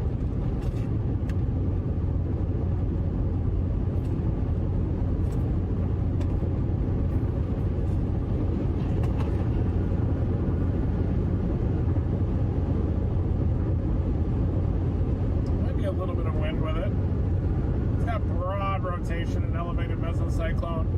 The warning says 60-mile-an-hour winds and quarter-size hail. Hail damage to vehicles are expected. West Lawton, Chattanooga, Faxon.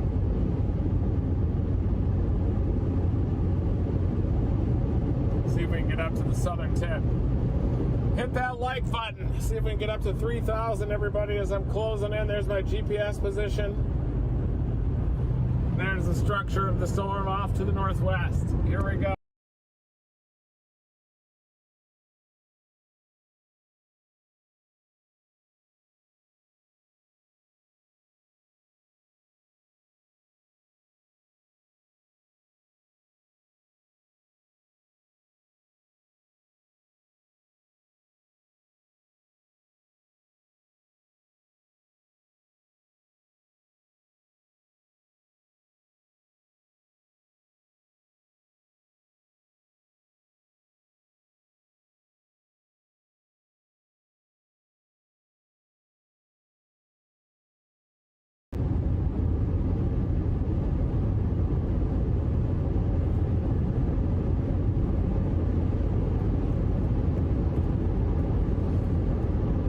Developing out near Duncan could be interesting. Duncan and Comanche. Special weather statement on the storm southwest of Harold. Might end up having to go back there even.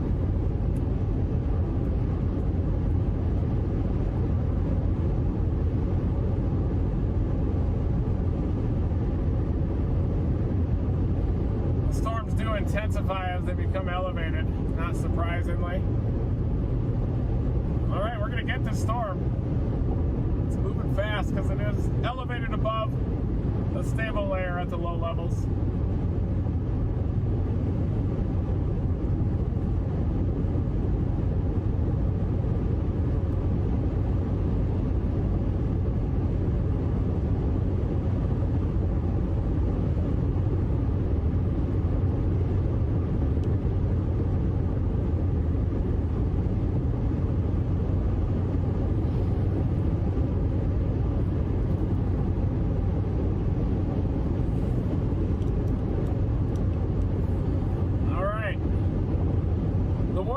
it says 60-mile-an-hour winds and quarter-size hail. It'll be interesting to see. It has that. I can start to see a low base already. Low shelf. Man, it is interesting, the storm. Get up to Lawton and just head east. Tons of lightning on those storms northeast of Chickasha heading up into Norman. This storm is a pretty well-defined supercell. Look at this thing.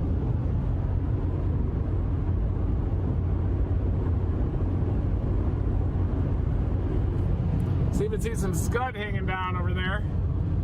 Definitely scud tags hanging down. I'm gonna get right up in there. We're gonna around the notch.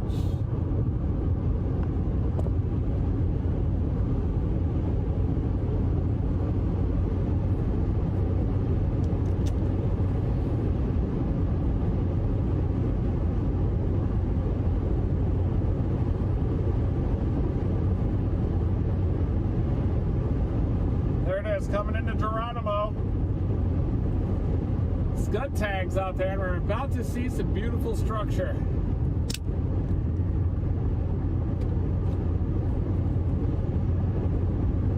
Might even have a chance of producing a tornado.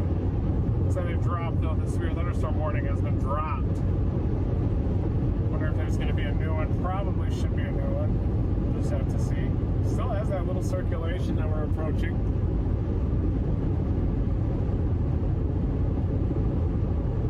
Definitely an elevated storm. Sub-severe now.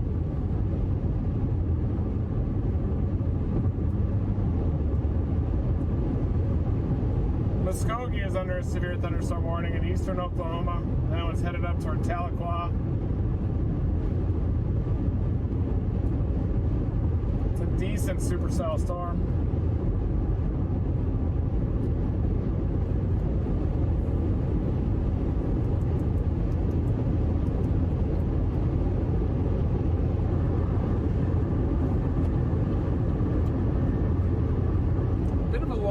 On the southern flank of this.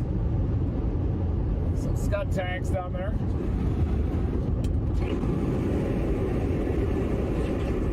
I do see a lowering up there. It's hard to tell if it's just a shelf or what. Probably more of a shelf. Not getting any inflow into this thing.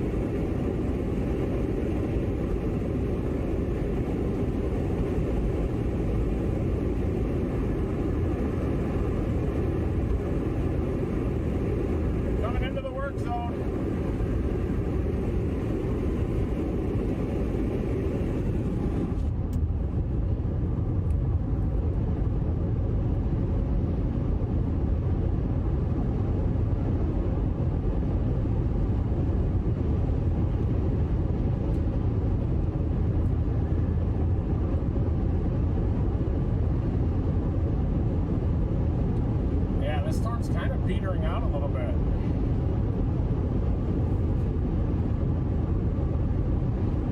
There you can see the shelf cloud now on the left side of your screen.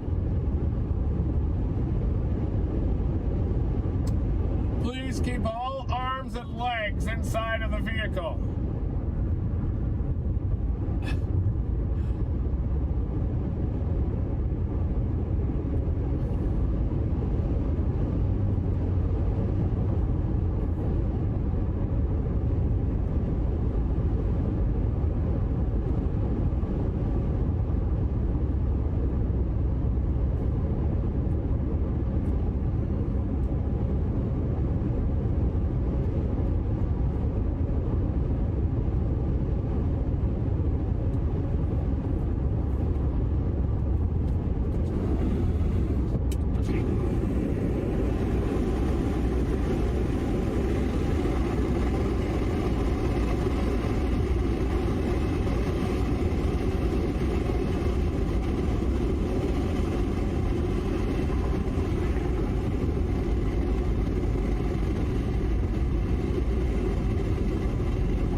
Here, 59 degrees. No chance. here for at least a tornado threat, unless you could get a mesoscale accident, maybe on the leading edge of that shelf. Just working the mega shelf right now. Mega shelf. New special weather statement up for Norman, Oklahoma City Metro up there. Ooh, this storm actually looks pretty damn good in the latest scan. Look at this latest scan. Actually might be trying to pull in a little inflow.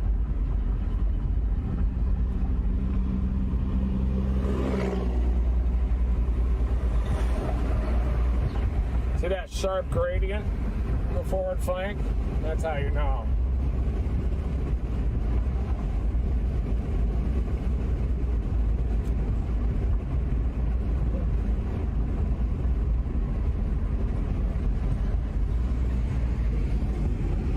And it happens to be a fairly crisp base just in front of us. It is definitely surging out, but looks a little bit more crisp, like it's trying to pull in some inflow.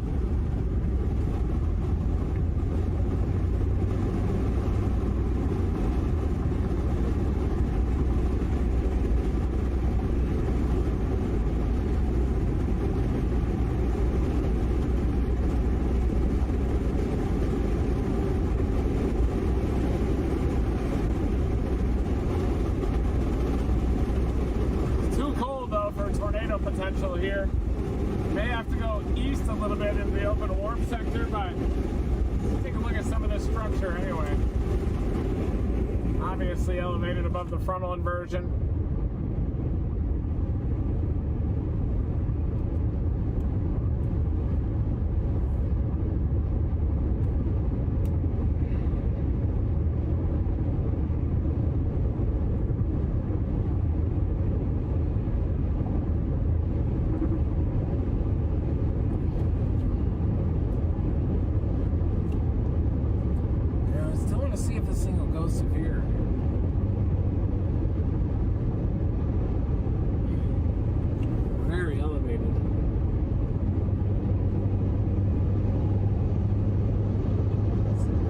This is what a cold storm looks like. When we say that a storm looks cold, this is what we mean. See, it's elevated, kind of that model cloud base up there.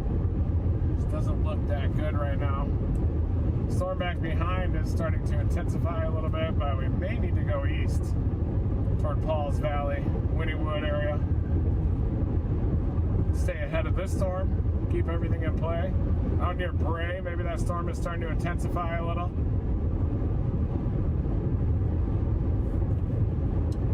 Highest echo tops are on this storm, but it's obviously elevated, even though it's more robust. See, those are some pretty good tops. Decent echo tops off to the east, too. Out near Bray, trying to get a storm to develop. That might be into some better air. It's got to be better air.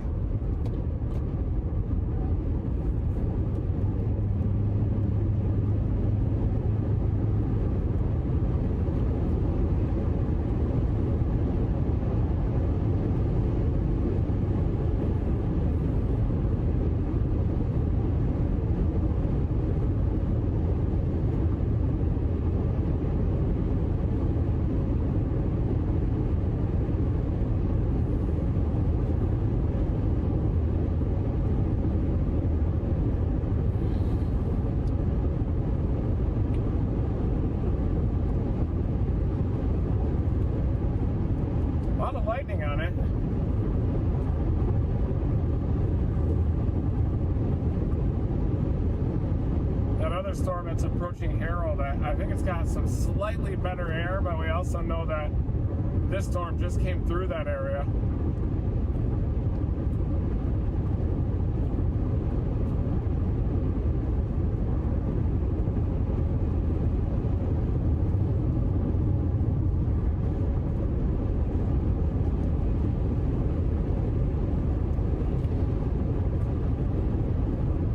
Southwest of Harold's starting to look pretty interesting. So is this storm, but it's just elevated. High base. Surface temperature 58 degrees.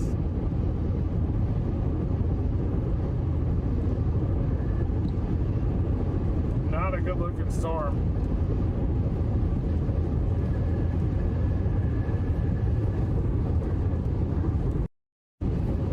Thinking about just punching it east through southern Oklahoma, down toward Ada, and then dropping in toward the Arklatex and just keeping these storms in play through evening, chasing some of these large hail producers off to the northeast. But yeah, this is a sub-severe storm right here.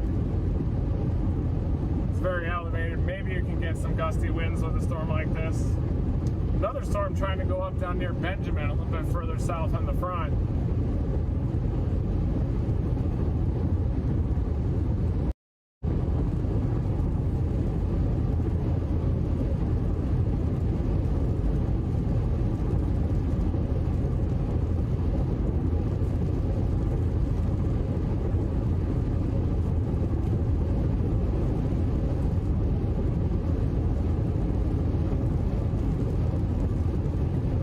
Head up toward Wynnewood,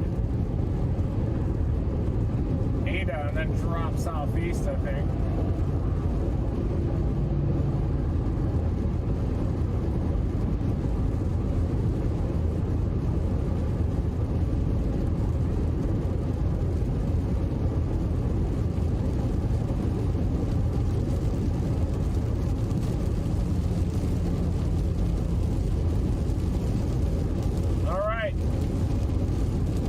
Heading into the core.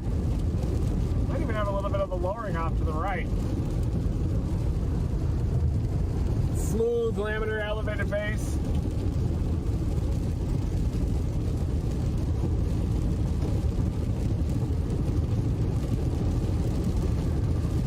Classic elevated base.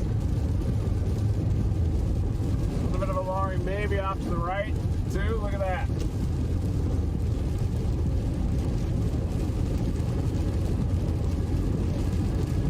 Windchill's going to be a problem for me on this trip, I think.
That phone just doesn't like to focus on anything other than the raindrops on the screen.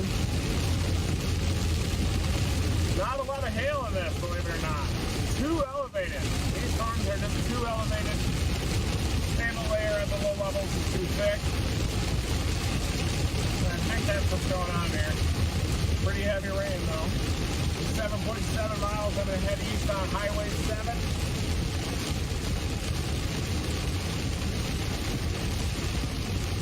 This car hydroplane.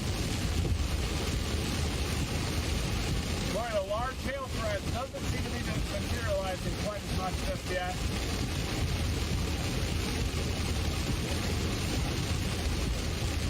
You need those barely elevated storms. These just might be elevated too high.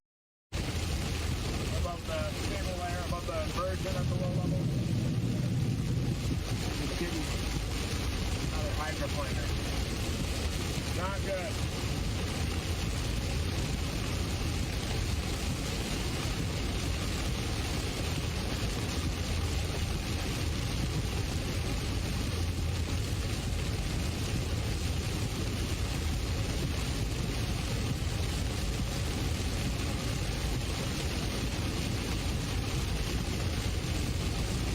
Going to the core of this thing. Still don't think it's severe.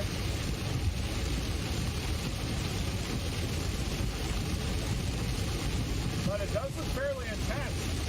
Some of these surprised that this is able to go severe long term. Definitely an elevated supercell. A lot of lightning on that cluster off to the east that I'm targeting to long term, near Marlow and Bray. That's probably going to be the next target. A lot of lightning on those. New storm down near Benjamin is also intensifying.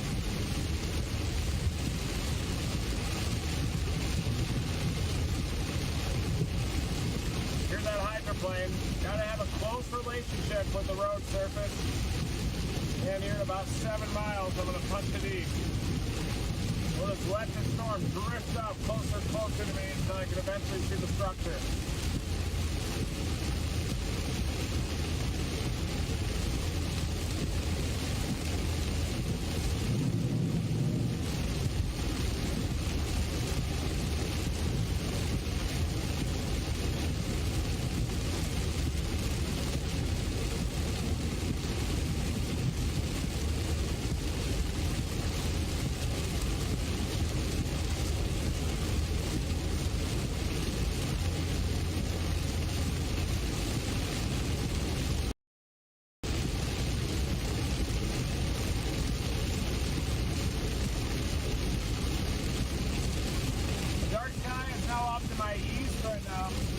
Where the main core is, where the main downdraft is located.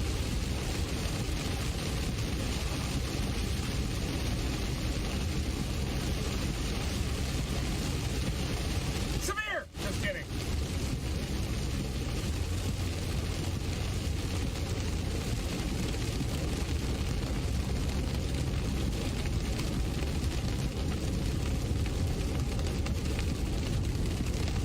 No hail in this storm. I was warned earlier for quarters, but there is no hail in the middle of this storm. Zero. Coming into downtown Lawton.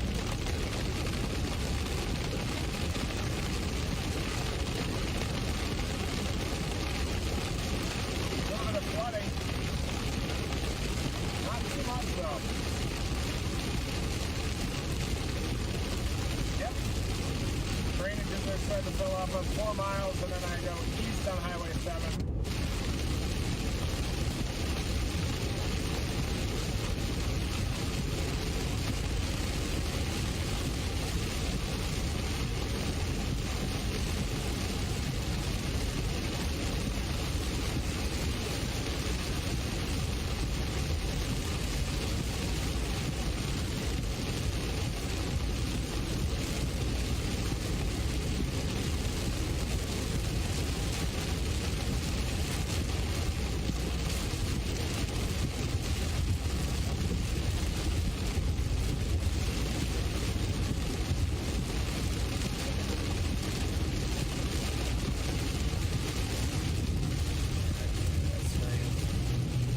Focusing in on the water droplets.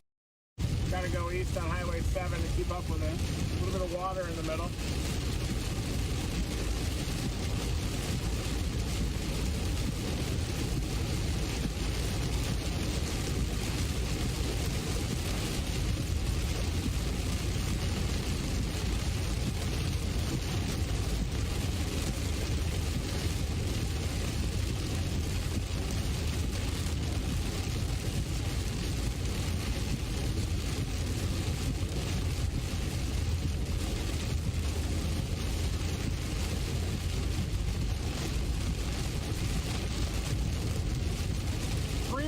We're almost there. Man, this is the worst windshield ever.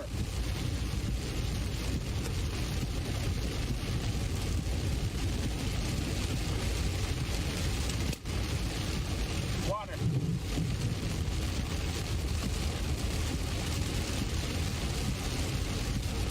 That's what Rain-X does for you. See all the streaking on the windshield, everybody? Impossible to focus. Everybody that says use Rain-X, this is what happens. You get all that streakiness and then your camera can't focus on anything. And my cell phone mounts in the screen too. That's another source of contention. Up ahead of you for 2 miles. Keep up with it. Still looking for hail.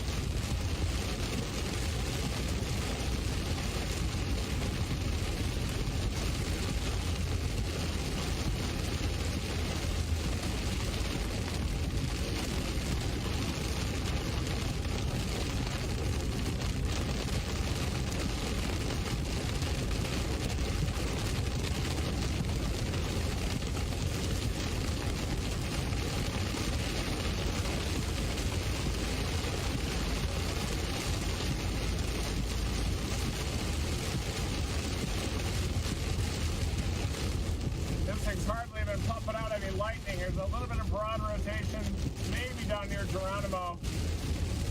But yeah, this storm looks terrible. A lot of lightning though to the west of Pauls Valley. Kind of watching that area next.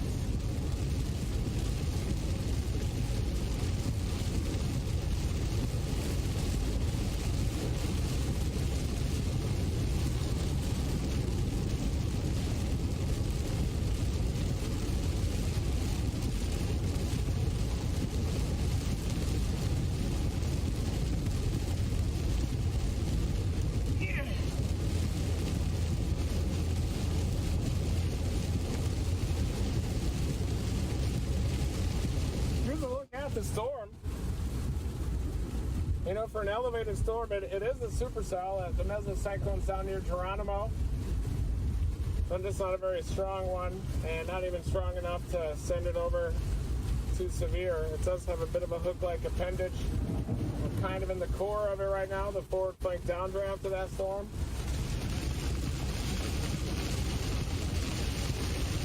About to head east. Trying not to hydroplane though. 52 degrees in the core here. A lot of lightning on that storm south of Lindsay.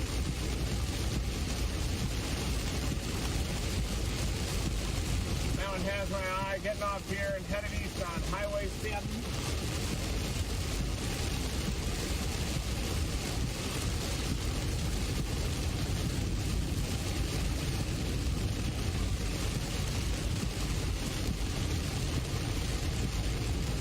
Not scary. That is.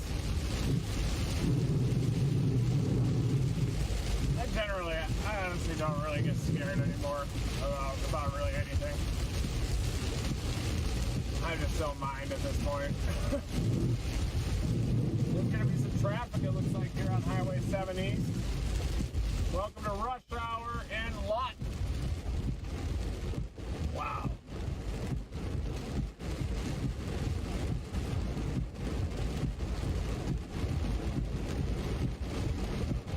A lot of rain and just a light here right at rush hour.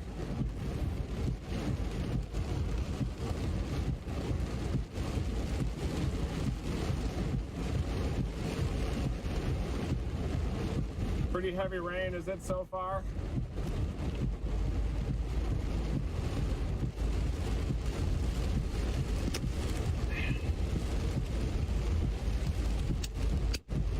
There we go. Stay in focus for a little bit. It's some fairly heavy rain here, but keeping up with this, we're gonna have to play the long game. Oh! It's trying to get a little appendage down near Geronimo, but I'm just headed east on Highway 7 and I'll keep an eye on it. I don't think that it's getting much inflow though. Not very much. And still a classic elevated storm.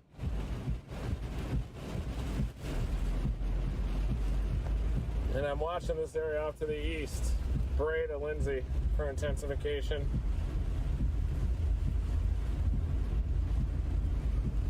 I think this storm's too far behind everything, even though it kind of has a decent skeleton of a supercell in there. Thank you, everybody. Pound that like button. Thank you. Dominate that like button if you're going to dominate anything. Flash flood warnings have been issued from Tahlequah up through Springdale in northwest Arkansas. Those storms are fairly intense. Siloam Springs, Springdale, Gentry. Get your flood protection product down from Flex Tape.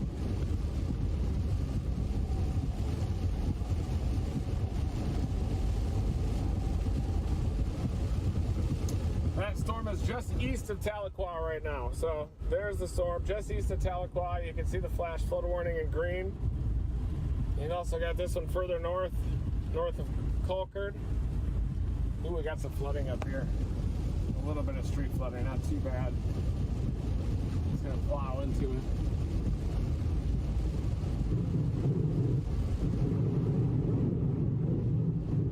Not too bad. Just a little bit of street flooding there.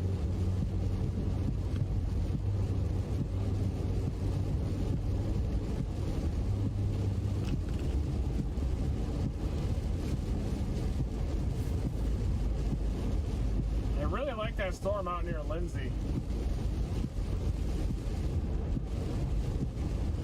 Some of the culverts are starting to fill up a little bit, not enough to justify flash flood warning yet.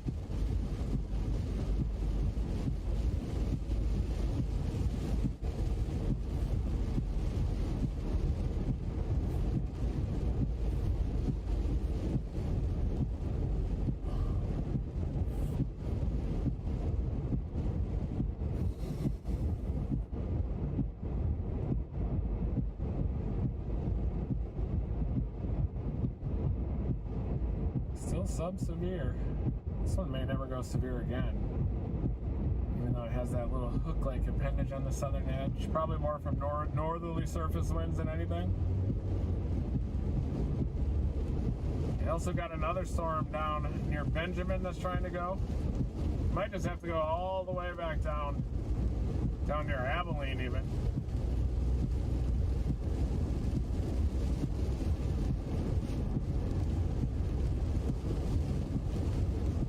But yeah, this storm down near Benjamin looks pretty good. Probably the best storms all day are down here, southeast, northwest Texas, southeast of the Panhandle. Maybe as the low-level jet increases on that, it'll have a chance, but a little bit of inflow into it. A couple lightning strikes. All by itself, though. Maybe down south of Aspermont might even be able to get some storms to fire.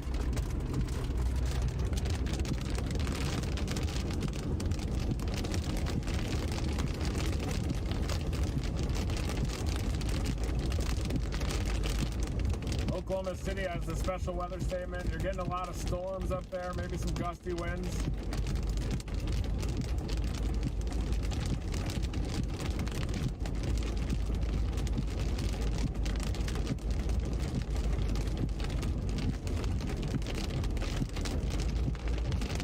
Rush hour traffic is just killing us out here, though.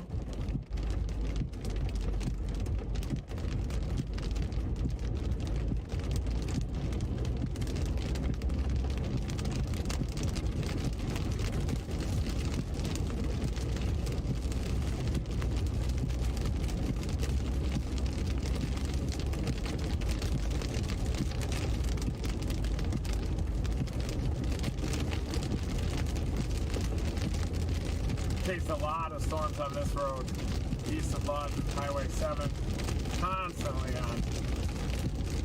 Storms out here, southwest Oklahoma.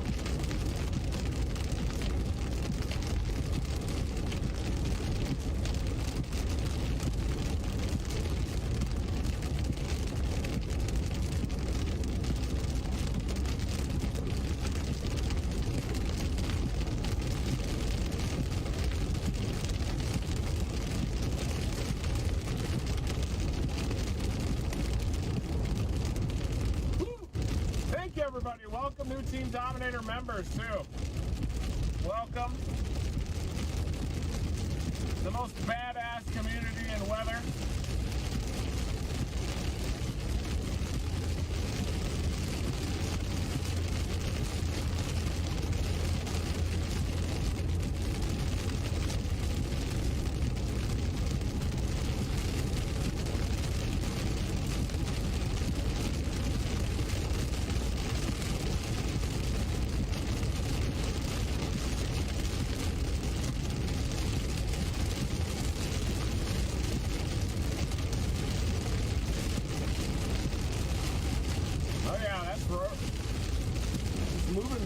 saw the front wall back there.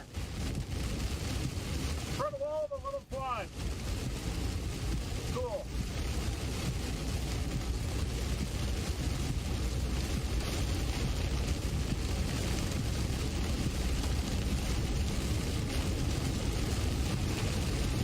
Trying to get back into the core of the storm here. Bear with me.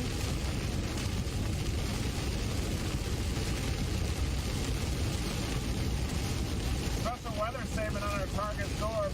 West of Pauls Valley now, west of Maysville. Lindsay. And yeah, I think flash flood potential is going to be the biggest threat here now. Lack of an elevated mix layer. Seems. Might preclude this hail potential, but look at this storm. Thing doesn't look bad. Right in it, sub-severe. A lot of positively charged lightning strikes out of the back end of the storm. Tomorrow is going to be insane. Write that down. It's going to be an insane day tomorrow. Could be our first high risk in some time. Yeah, I remember asking the question a little bit earlier, how many of you think it could go high risk, or do you think it's going to stay moderate? I know recently there could be some encouragement for the SPC to be a little bit more conservative, but I think you just got to call it how you see it. If you think it's going to go big, if you think it's going to be a big outbreak, that's what you have to forecast. I think you got to take the emotional side out of it the best that you can. Like a huge freak down over there. Getting back into the storm.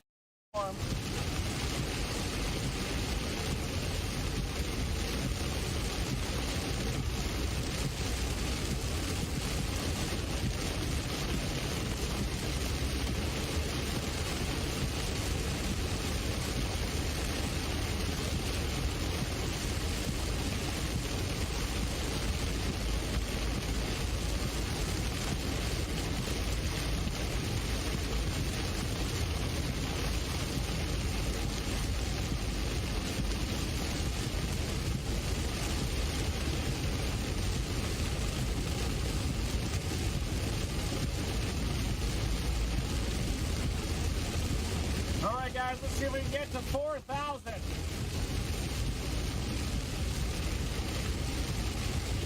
Thank you. Keep tapping that like button. Dominate it. Dominate the storm. I'm headed eastbound on Highway 7. Right in the backside of this elevated sub-severe storm. If the southern edge of this thing can invigorate, I think it'll have a chance of going severe again, but I'm more concerned about that storm west of Lindsay now. Producing a ton of lightning. It's got some special weather statement. I'll check it.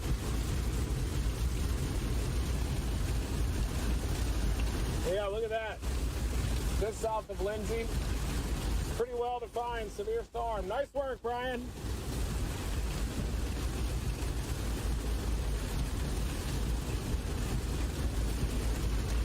You did it.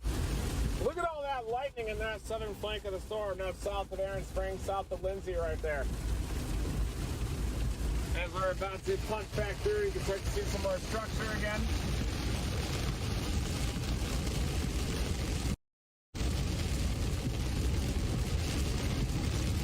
I can see the unstable air now off to the southeast, but not sure how far that front has progressed east out ahead of this storm. Or maybe all the air might be worked over just ahead of this one. I might need to go all the way to the Lindsay storm and catch that one.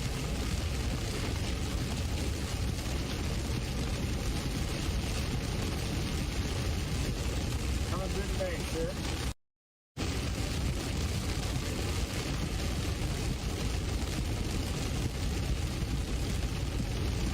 This storm doesn't deserve to be severe, that's for sure. Unless that southern edge can really latch on to some warm air. You need that low-level inflow. Even if the inflow is out of the north, at least if the magnitude is strong, then you're going to have a storm that has a lot of mass.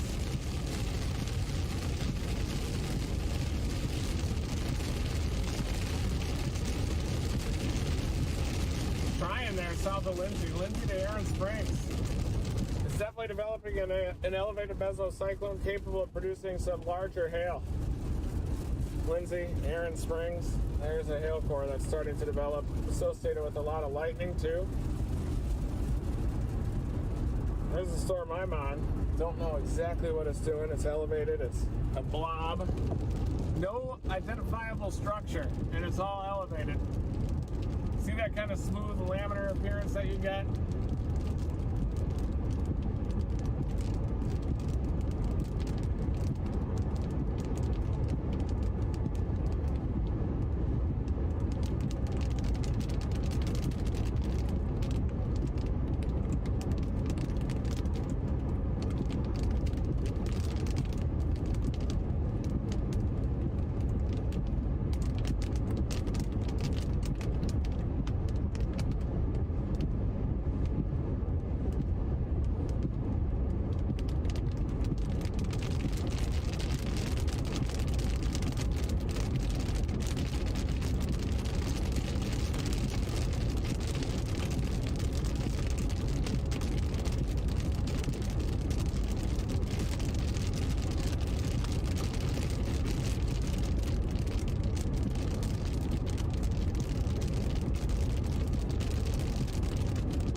That's the base now up there, isn't it? Definitely kind of a larger, broad, elevated base off to the north.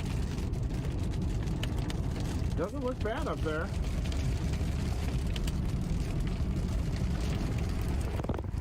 Big, broad, elevated base. Milky base.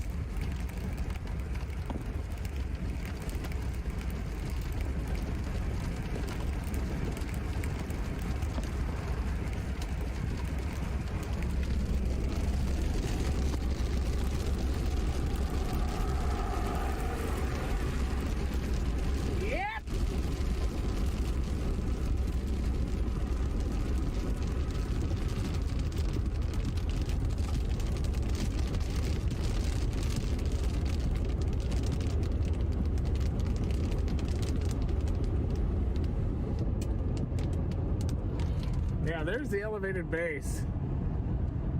And when I say elevated, that means that it's above a stable layer at the low levels. And it's actually not surface-based, so it's not pulling in surface-based parcels. You're not tapping into those good dew points. You can see kind of the hail and rain streaks on the backside of it. It's dropping some of that rain and hail on the backside, but an elevated base on this storm.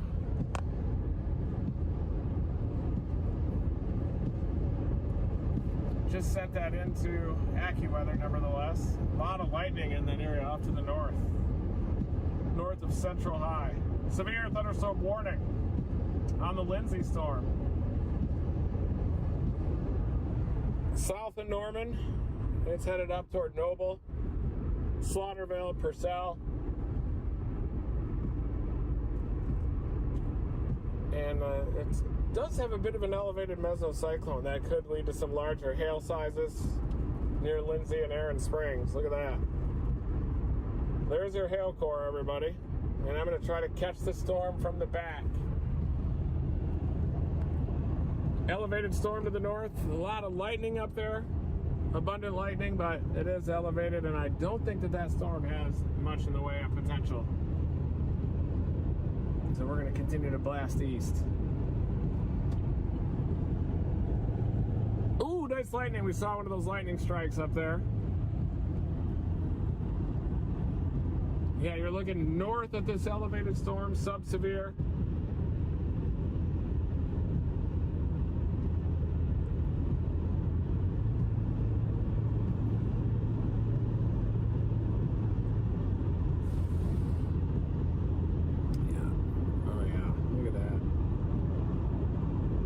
Beautiful. Not surface-based, and it doesn't have that immense mass, especially that those high plane storms have, but it does have a lot of lightning. See that positively charged lightning strike?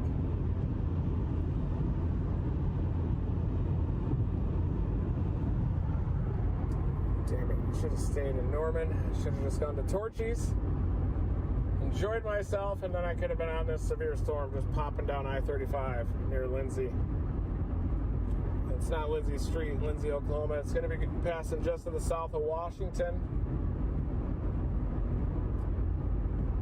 No circulation at the low levels, so it's purely a hail producer. And there is the core. Lindsay to Aaron Springs. Look at that. You probably see it on the correlation coefficient. Oh yeah. It's definitely picking up on that hail near Aaron Springs. Probably getting copious amounts of quarters up there. Ton of quarter-size hail. Lindsay to Aaron Springs, I bet.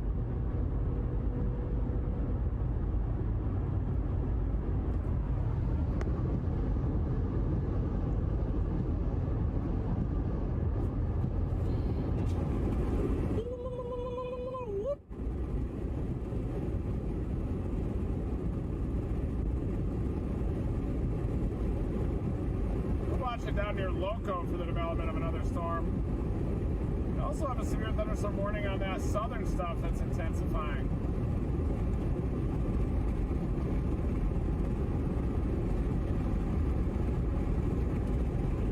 These storms are obviously feeling the effects of the northerlies. 53-degree temperatures where I am right there. Not ideal for tornado potential. Now you're looking up at the structure up there. You get further away and it almost looks like a supercell storm.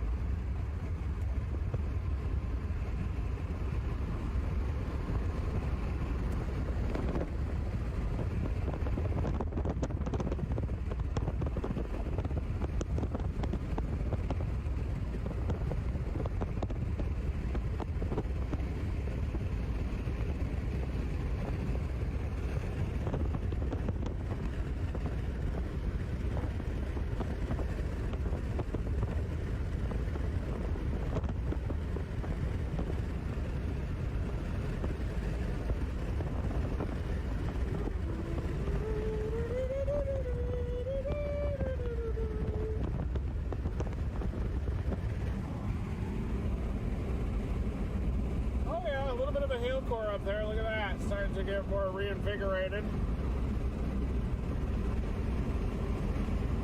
Look at that hail core off to the northeast. Purcell, you are about to get rocked. Purcell and Slaughterville. Watch out, Purcell and Slaughterville. Copious amounts of quarter-size hail coming to your location, maybe even some 2 inches.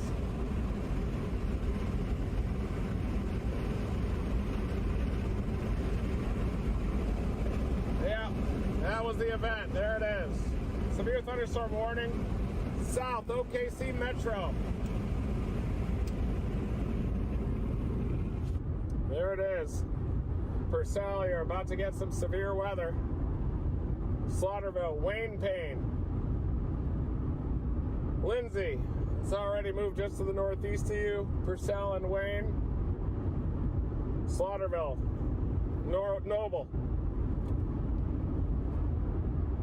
Wayne Payne. All those purples, that's probably copious amounts of hail coming into town. Still watching our storm off to the north.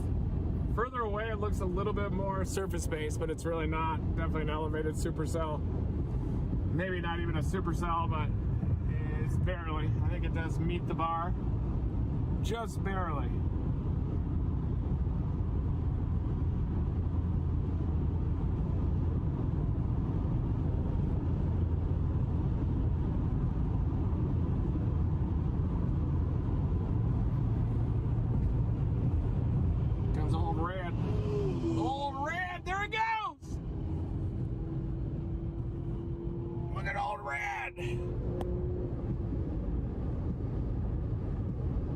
Old Red is booking it.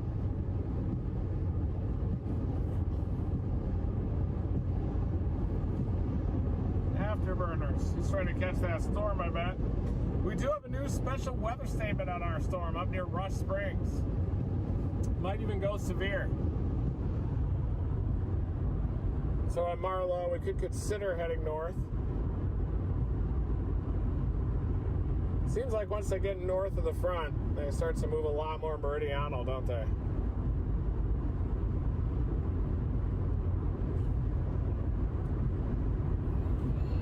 I wonder if these will intensify off to myself. Could get a cluster to the west of Davis. Kind of in between these storms right now.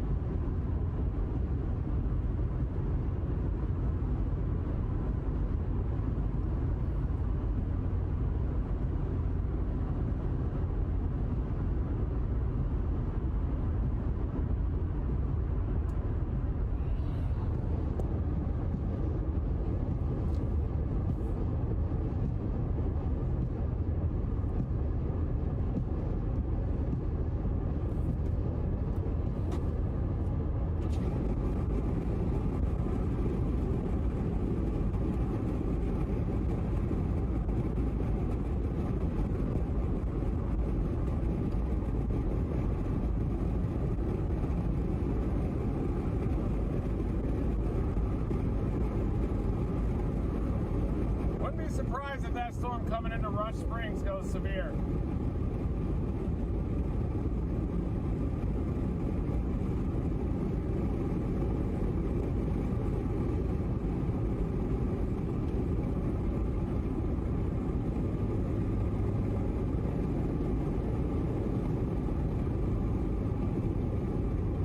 This is the Duncan bypass.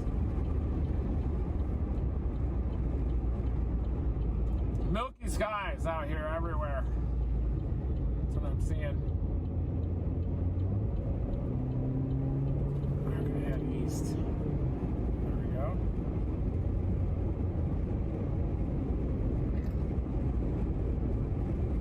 It's like a nice hail core.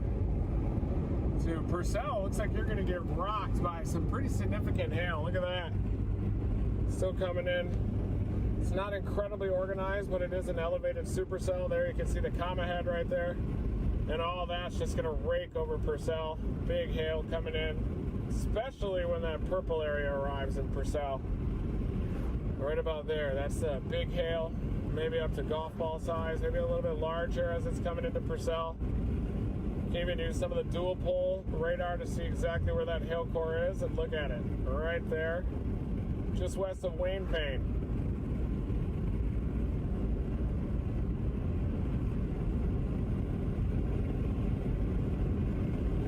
It's a big cluster though, a cluster of hail producing storms kind of merging all about Purcell.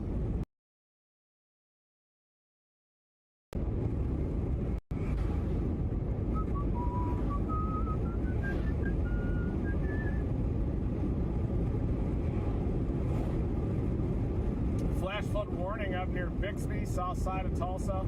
It's been expanded, includes Bristow, Okmulgee, Okemah, all the way up to Broken Arrow. That flash flood warning is going to go for another 3.5 hours. Flash flooding is expected to begin shortly. So watch out in the Tulsa area, South Tulsa, Southeast Tulsa, you got a flash flood warning. And I'm going to be working a lot of these flash flood warnings probably on Saturday, as the Weather Prediction Center has a moderate risk for excessive rainfall. River flooding is going to be a potential as well as flash. But right now we got this flash flood warning south side of Tulsa all the way down to the I-40 corridor down near Henrietta. Bixby, Broken Arrow, you're just getting rocked right now. Very heavy rain, flash flooding, big problems up there. Broken Arrow, Bixby, Coweta.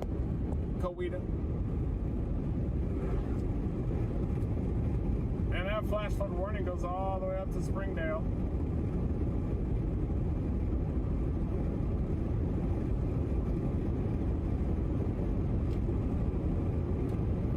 I wouldn't be surprised if the storm that we're on goes severe too.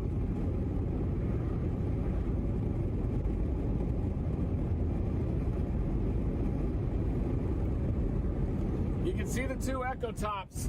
That's how high these storms are going up into the atmosphere. The lead severe one, of course, goes up a lot higher. Purcell's getting hammered. You can see where that hail core is because the highest ecotops penetrate relatively high up into the atmosphere there west of Wayne Payne. That's a pretty well-defined hail core right there, just west of I-35, west of Payne, west of Purcell.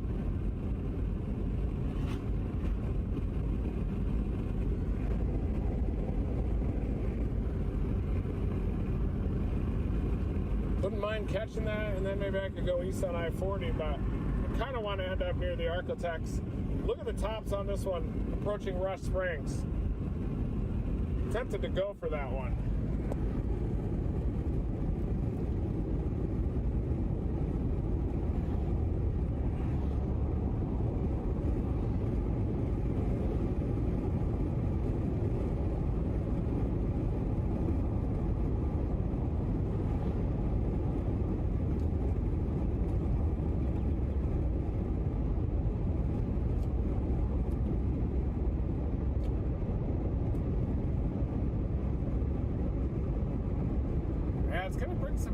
Into Rush Springs, I think.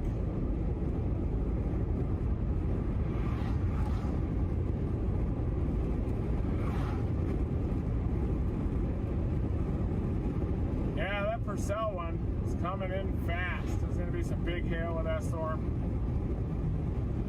And you also have those west of Seymour that are starting to fire. I was considering going down to those Seymour area storms, but really don't want to get too far away from tomorrow's target either.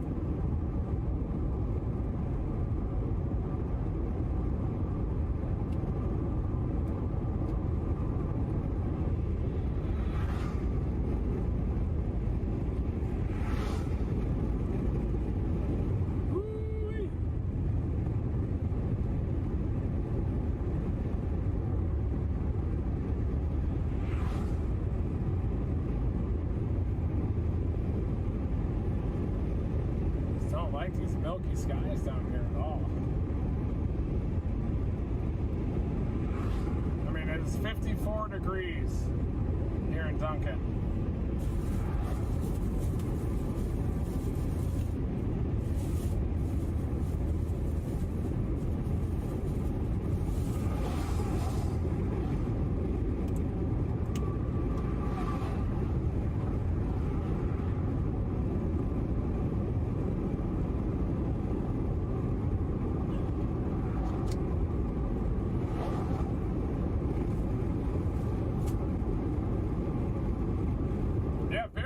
Stream. I think it's working great so far.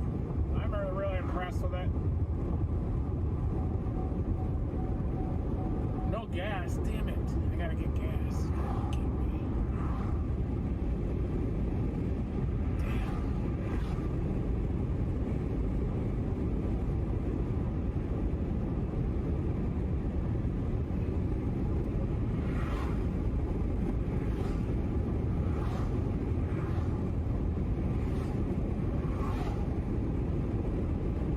Guys, gotta get some gas.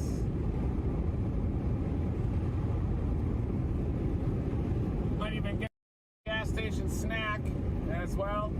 And I have heard reports that the 18Z HRRR looks scary for tomorrow for the tornado potential, overall severe weather. That's something to keep in mind, everybody.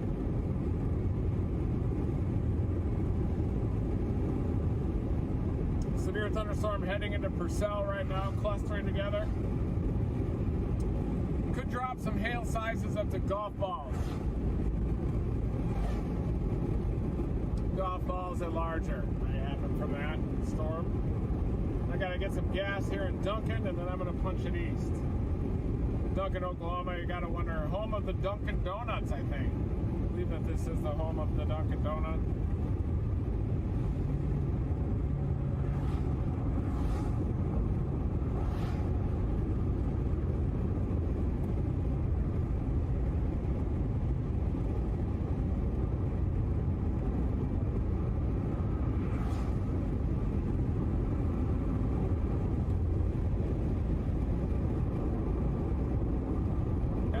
Gas. You're gonna run out of gas. That'll end your chase.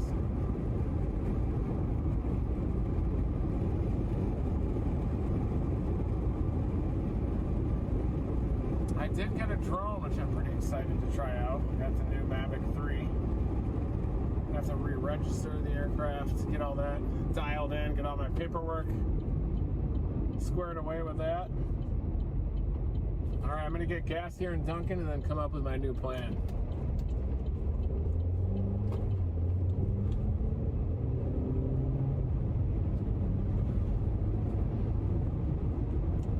You can always look at that arrow on the gas tank, left or right, to determine whether your gas is on the left or right hand side of the car.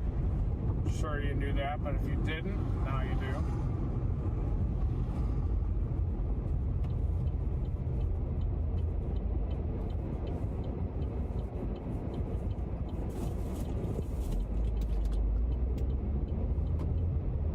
Yeah, so far the severe weather is definitely not as significant, but slight risk, I would say, qualifies for probably a slight, maybe even a marginal risk.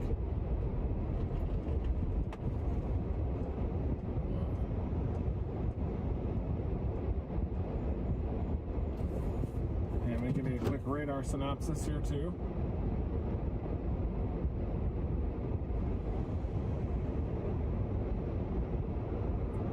Pretty much just have a blob so far. You've got blobs all over central Oklahoma. You've got this one I thought had a chance to go severe as it was coming into Rush Springs. Could easily shoot north out of Duncan and get on that core, sample that core. It's got a special weather statement right now, but it's behind all the lead convection out near Purcell, which are just getting very heavy rain, maybe some smaller size hail. No rotation though. Looks like just a little bit of a hail core coming into Purcell, but the hail size appears to be going down a little bit. But Slaughterville, Noble, eventually up toward Pink, you're going to start getting in on the action.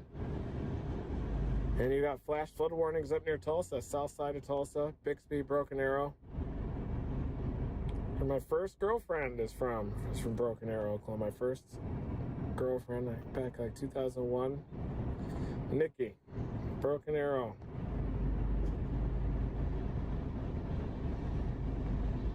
There you can see the the mesoscale discussion up near northwest Arkansas into southwestern Missouri. Ongoing supercells could gradually intensify. Tornado is also possible up there, so let's see how some of those storms look. They look okay. I mean, they do look a bit healthier than the ones down here, especially this lead one in southwest Missouri, southwest of Ava, just northeast of Bradleyville. They still look a bit elevated, but they seem to have stronger rotation than the storms down here. So I would say that those storms in southwest Missouri probably have even a greater chance of producing a tornado. Pretty good rotation up just northeast of Shell Knob, south of Galena, southwest of Reed Spring even. And you got the flash flood warning southwest of that. Looks like some rotation coming in there west of Rogers with a supercell. Bentonville, Bella Vista, that's a pretty intense storm, dropping some hail, flash flood potential too. Tons of lightning on the backside, positively charged lightning there. Jane, Bella Vista. So, still have our severe thunderstorm warning up near Purcell. And then these down along the southwest. I was thinking about chasing these west to Seymour out near Benjamin. But imagine being out here at like 8 o'clock at night, way removed from the moderate risk zone for tomorrow. So I definitely wanted to keep these in play, wanted to keep everything in play, and then kind of meander out toward Texarkana, Shreveport area to chase. First, we got to get gas. That's the synopsis. Those are my thoughts. And I think as I go east through southern and southeastern Oklahoma, the low-level wind shear should gradually increase as we go closer to sunset. And there's even a chance that we could get on another storm. But that one near Purcell looks to be the most. Now, look at that.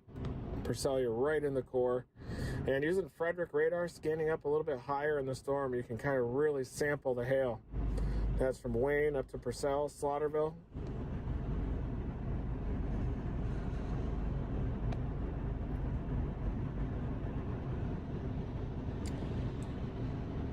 Yeah, look at that echo top. Hit that like button if you like big, chunky echo tops like that. But yeah, if you're in Purcell, Wayne, Purcell Golf Course, you're definitely getting hit pretty hard. And the one down near Rust Springs. The tops do get better as these storms migrate toward the cold side of the boundary. And these down west of Shreveport are still trying. They'll probably get undercut by the front if they aren't already in the process of doing so.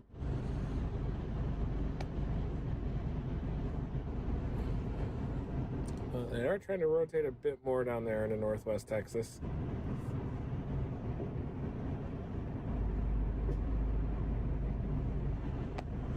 It does look like they're north of the front, doesn't it? And trace it all the way back. I think we got a position for tomorrow, and then maybe something comes out of this cluster south of the front, and we could intersect it out in this area over the complex terrain. South Metro, though, get some decent hail down toward Purcell. Let's fill this puppy up. Let's fill up this puppy.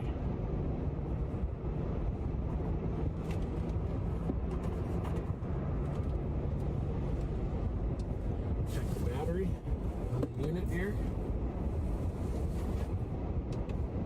It is down to 1 bar, Brian.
Should be good. Plugged in. There we go. Stable internet, that's for sure.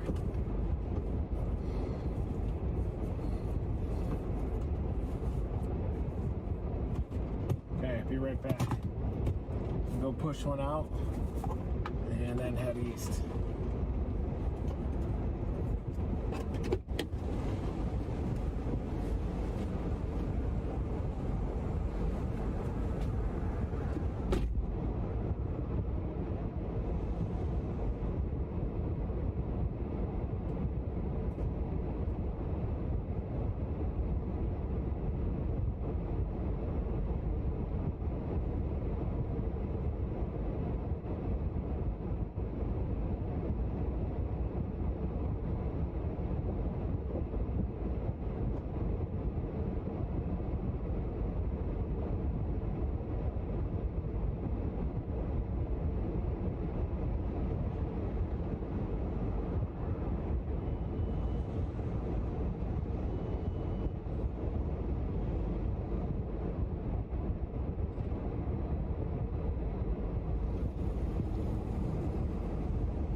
welcome back. Definitely going to continue punching it east, that's for sure.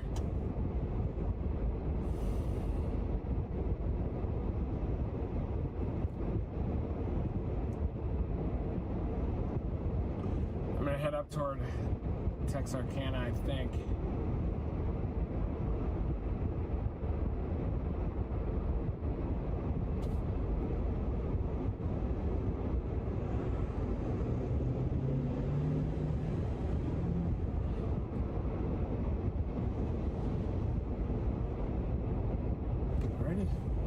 And we're off. Not sure exactly what's going on now, though. Just because the severe weather is kind of low-key right now so far, and don't want to botch up tomorrow either. But I'm going to continue pushing it off to the east. I'm going to keep all these in play. Beautiful redbud tree off. It's an important tree of Oklahoma. I swear it's the state tree of Oklahoma, actually. Nice little arboretum. Love to get in some good cardio out there.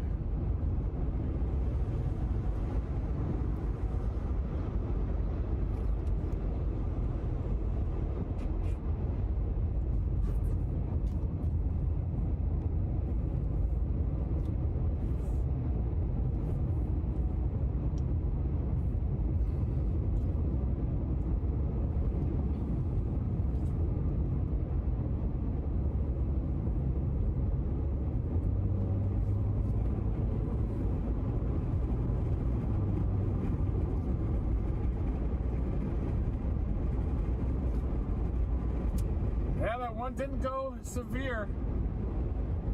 Northeast of Rush Springs, it's still there, still putting out a lot of lightning, still quite elevated up there. Northeast of Rush Springs, tons of lightning.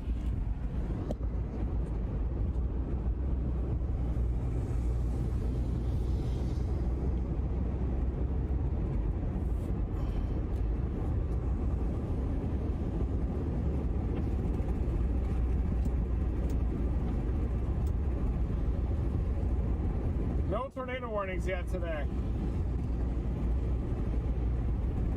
I'm gonna head through Velma, Tatum, send down through Marietta, probably down into Gainesville, and then east from there.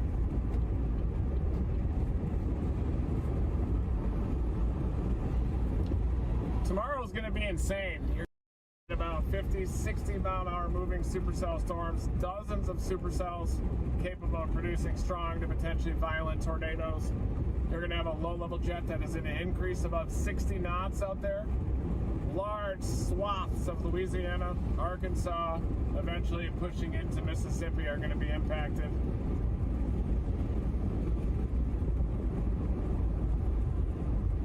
And yeah, there's always bust potential. I do think that the ceiling is quite high for this severe weather event.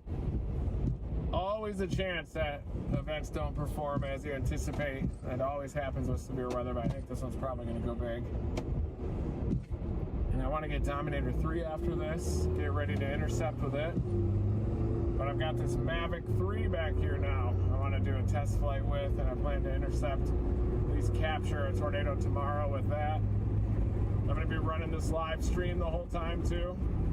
Be sure to stay tuned. Activate that notification bell. Sign up for Team Dominator membership if you know what's good for you. You want to be on the fast track to learning how to chase.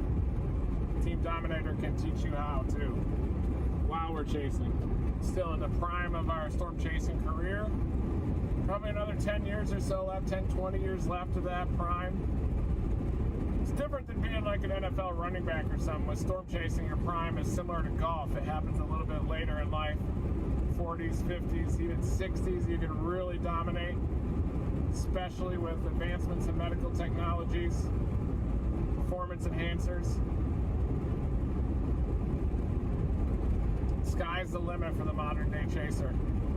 And really all you need is a driver's license and a radar app. But it's dangerous if you have those and you don't know storm structure, know where the tornadoes are, getting too close to them. But you you got to learn first. Sometimes you have to kind of get through those first couple instances where you might hydroplane, or when you first start driving and you aren't familiar with how to escape a hydroplaning situation or getting out of those dangerous driving conditions. Boy, no wildflowers out here, even in southern Oklahoma. Kind of a late development of the wildflowers season out here in the southern plains. What do you guys think? Do you think it's going to go high risk tomorrow? Drop it in the comments. Let me know what you think. Obviously, it was a supercell tornado there to the east of Los Angeles and Montebello. You can see the whole occlusion, the dry slot cutting right into the mesocyclone. Anytime you get that dry slot that encapsulates the tornado vortex, you get more uplift within the tornado vortex. Sometimes vertical velocities could even exceed 100, 150, 200 miles an hour in the tornado vortex, even above those jet-like vortices that'll go from the surface right up to that low-pressure reservoir.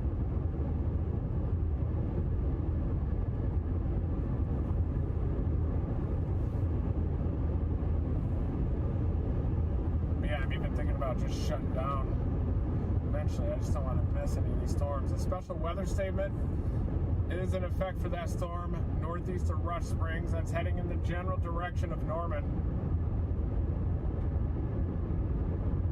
So that storm is going to be heading up toward Norman. I'm not sure if it's going to go severe or if it's just going to be kind of sub-severe. Special weather statement. Maybe just pennies, dime size hail up there.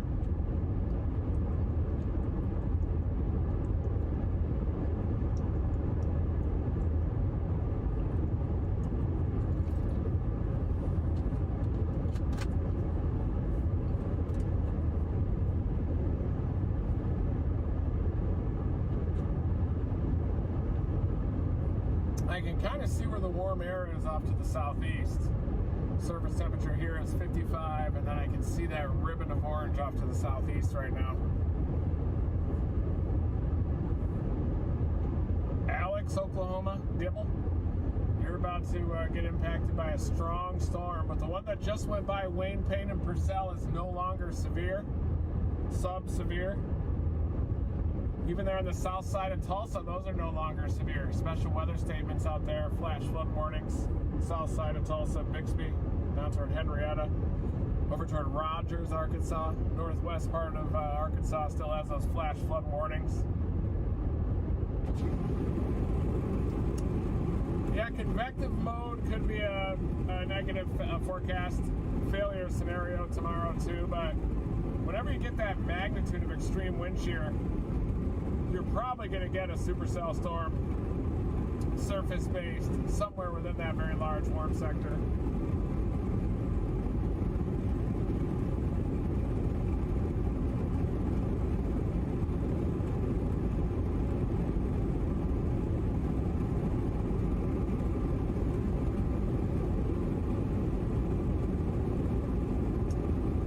And those storms are training into the flash flood warning areas too.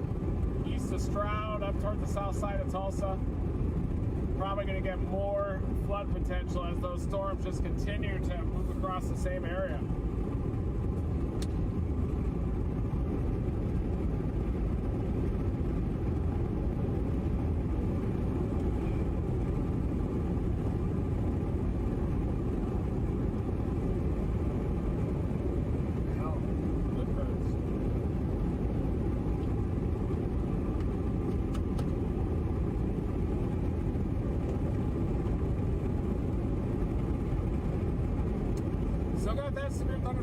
West of Seymour, down east of Benjamin, but those are getting undercut by the front too. Looks like way down northwest of Abilene, closer to the I-20 corridor, you've got a couple isolated surface-based storms down there just north of the I-20 corridor.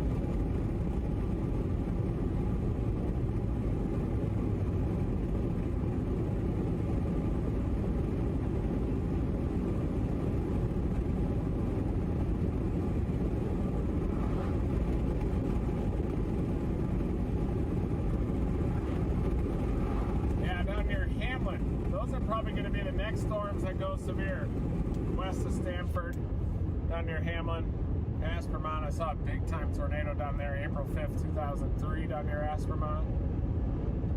And then those storms turned into monster hail producers near Woodson, up through Denton. Just destroyed vehicles throughout their path after producing the one tornado. And they were supposed to produce strong tornadoes all the way into the North DFW Metro, but they just morphed into pure hail producers. A little bit elevated, I think. The bases kind of went a little higher, but long-lived hail producers. April 5th, 2003. Look it up if you're interested. But when that storm first went up, it produced a nice tornado. Joel, me, Ken Cole, we were all over it. And Joel and I had a big argument as to whether we should get gas or not. Like, get effing gas then, Joel! Yeah, we ended up, I think we ended up not getting gas, ended up getting the tornado, and then we got gas right after that, and then destroyed Joel's car. Went right into the hail core, baseball size hail, blew all the windows out. Temperatures up to 56 as I pushed it off to the east. I could actually see a towering cumulus as I'm getting a little bit closer to the unstable air.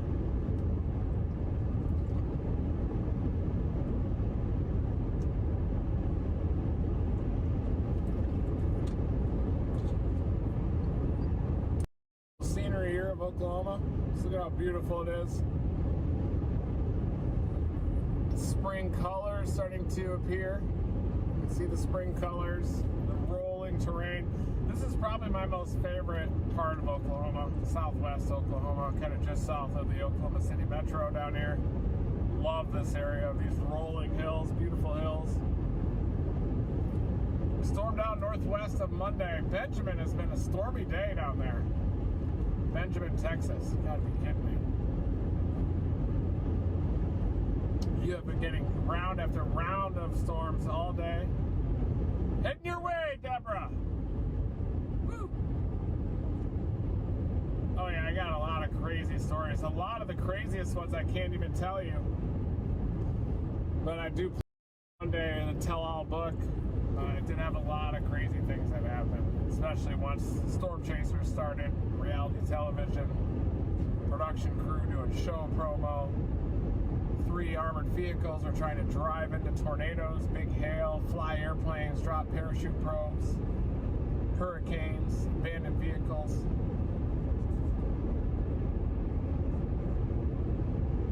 A lot of the girlfriends I had back then had like 5 boyfriends at the same time as me when I was storm chasing. Just a wild west. Kind of wish I could go back and not even be that, upset or surprised, but it was a crazy time. And I wasn't used to television, but we started doing all the show promo. Storm Chasers started, it became popular right out of the gate, and we're building armored vehicles. Our golf course mechanic, Kevin Barton, was building armored vehicles up in Michigan, and then we'd hop right into them and drive into tornadoes. We're going to be doing that again this spring in the Dominator 3. I got to go get it right after this, close to April 1st. And then I've got another flood protection tour event in Nashville, April 3rd through 6th, I think, or 4th through 6th. Come see me out there. We're going to be running flood demos once again with Phil Swift.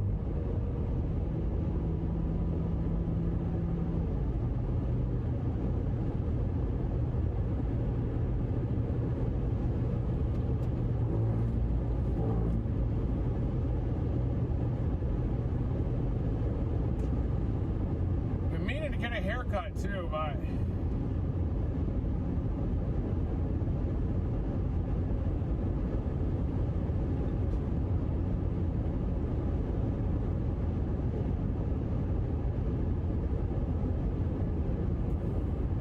oh yeah, I can definitely see the convective towers off to the north. Rock hard towering cumulus up there, maybe a little bit elevated.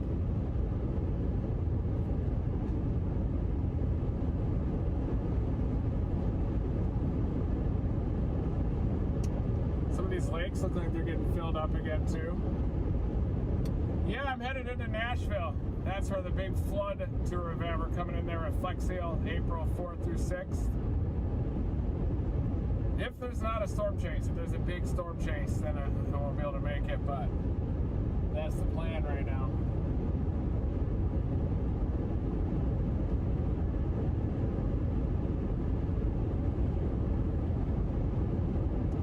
flood demo is so Phil Swift actually flooded a real home for that last commercial.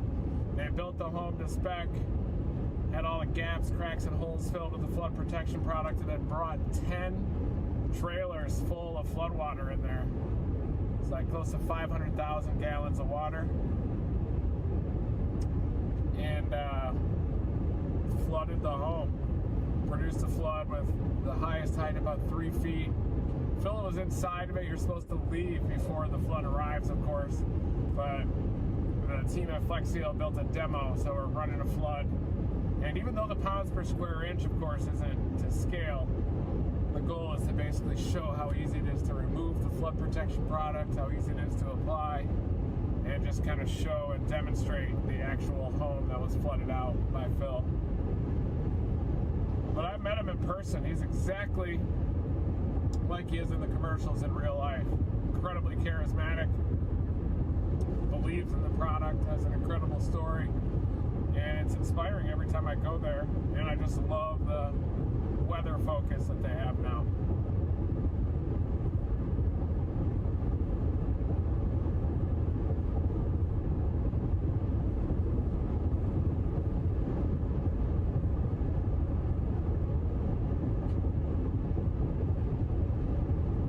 Driven into maybe like 20 tornadoes. I've intercepted an EF3. We measured 155.2 mile per hour winds. That's the strongest winds that we've ever measured, and that was in eastern Wyoming.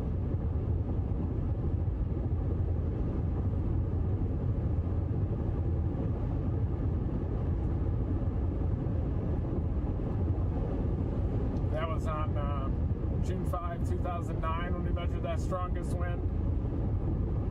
You're not safe even on a hill. Remember, tornadoes will just go right up the side of a mountain. That's already been proven. I've seen it with my own eyes even. I've seen a wedge tornado just rip right up the west side of the Black Hills, carving out like a half-mile to mile-wide swath of damage, just flattening every tree on the western slopes of the Appalachians.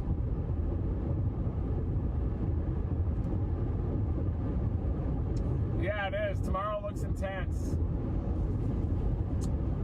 Thanks, Deisterman. Reed is just dominating everybody. Everybody say thank you to Reed. And please hit that like button. See if we can get that thing up there. I'm supposed to, I guess, say that like every 20 minutes.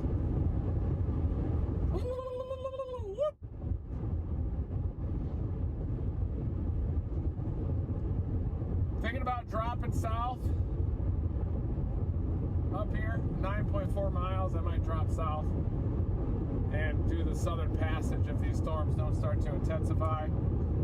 Got to work in Dan Boom Castro and Mike in on these conversations, pass the time a little bit easier.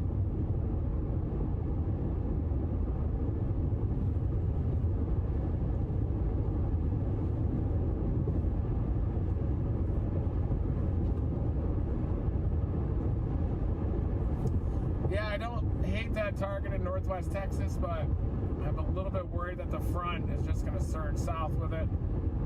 It's kind of why I'm staying with these storms, these lead ones. Even though they may not be as organized, I'm not going to end up down frickin' Throckmorton the day before a high risk. I think those are going to be undercut by the front too. You might get a couple warnings down there, but probably going to be undercut by the front.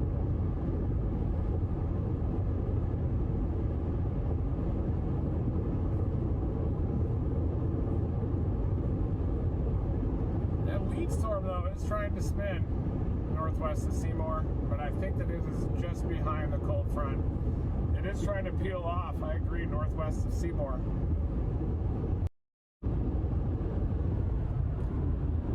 But you can see that it's just a little bit behind the front. It's northwest of Seymour. It does have a mesocyclone. It is trying to move off the boundary a little bit. Wouldn't be surprised if it does.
shutting it down.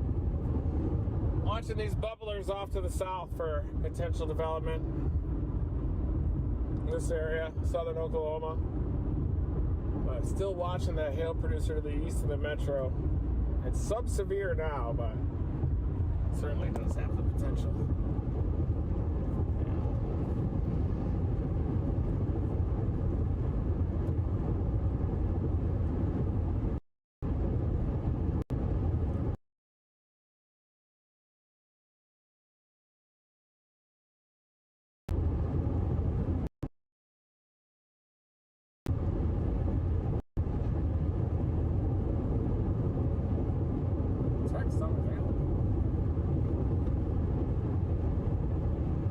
Additional isolated storms are developing further south along the dry line into Fisher County.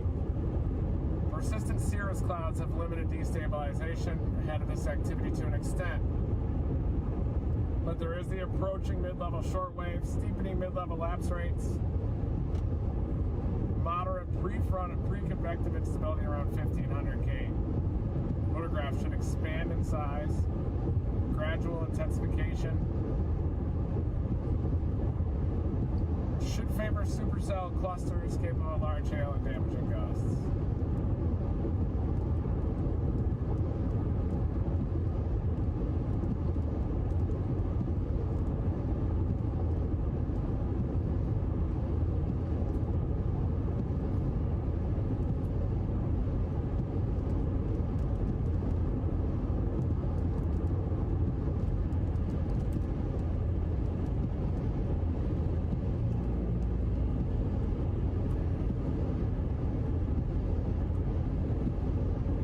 See where the front is right now.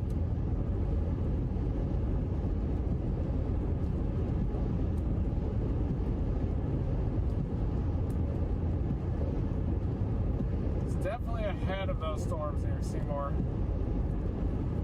Wichita Falls is looking at. Just looking at the surface map now. Some of those winds on the cold side of the boundary are trying to shift to a more westerly direction. So there's that storm. It's starting to feed into those easterlies, but there's a lot of stable air right there. Anywhere south of the Red River is pretty stable. Look at that tight gradient in the Cape on the north side. The blue there is convective inhibition.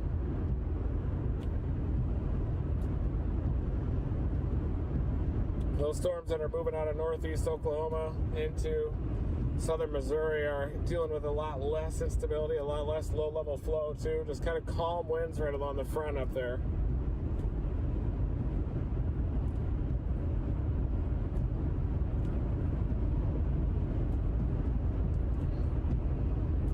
And look at that, the storms down south into Fisher County are dealing with almost negligible low-level wind shear, but it should ramp up over the next hour or two. It'll be interesting to see if there is enough instability. I think that those are supposed to ramp up. But I was really going for this 200 0 to 1 kilometer shear over south central, southeastern Oklahoma. And maybe those bubblers will intensify just off to my southeast. South of Loco.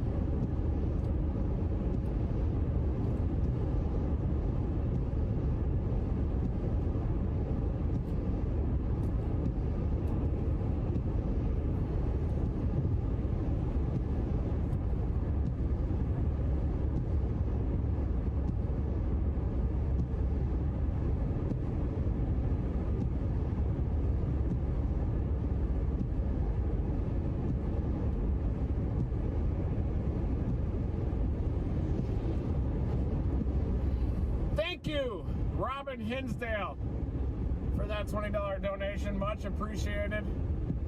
We're just going to continue to dominate out here.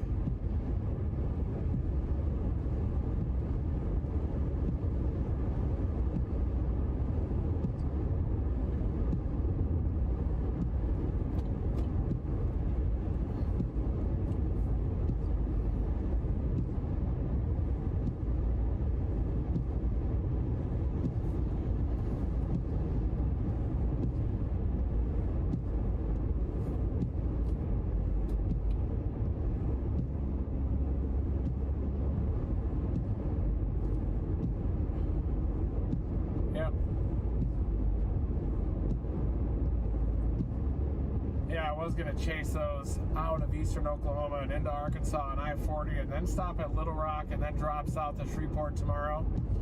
Now I'm wondering what the hell else I should do. I might try something else.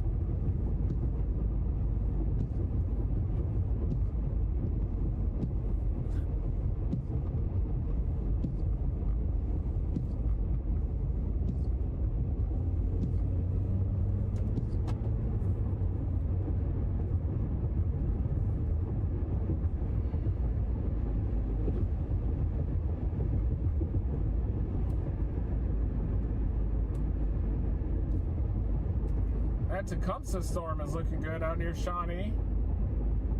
It's actually trying to spin a little bit. I wouldn't be surprised if this one gets another severe thunderstorm warning. This is starting to approach I-40 too. Out near Tecumseh, Shawnee area, Johnson.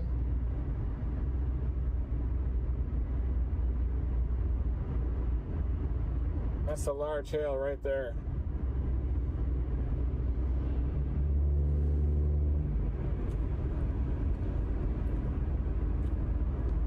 I'm hoping that these bubblers start to intensify.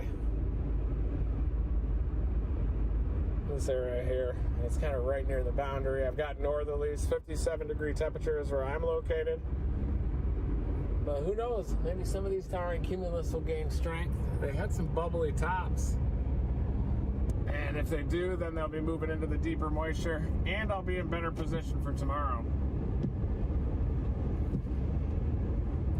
That storm Dibble coming into Norman. It's got a little mesocyclone on it out near Dibble. Coming into Norman, feeding into Norman right there. So Norman, you're definitely getting some thunderstorm activity.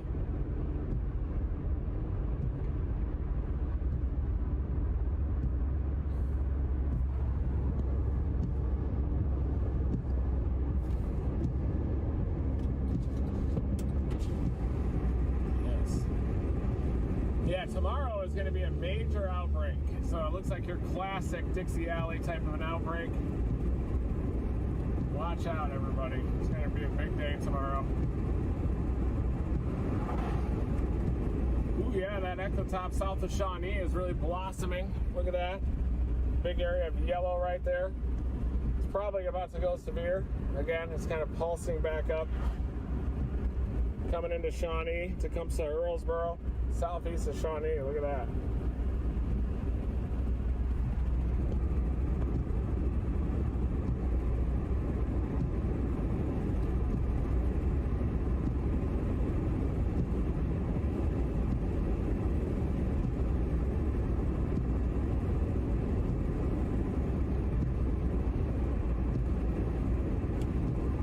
Yeah, the front is definitely stronger further south than many of the previous forecast models were showing.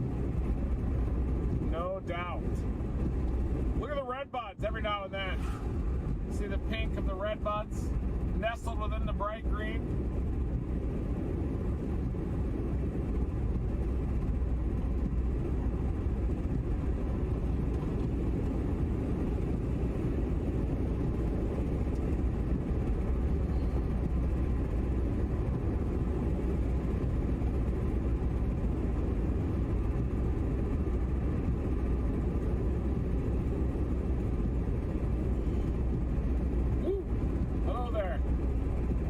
Stop chasing.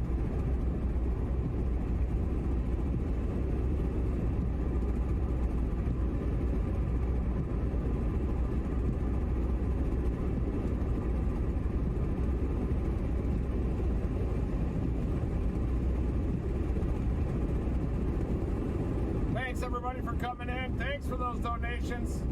Storm Chaser Steven. How's it going, man? I'll see you out there tomorrow. Thank you, Reckless Viper.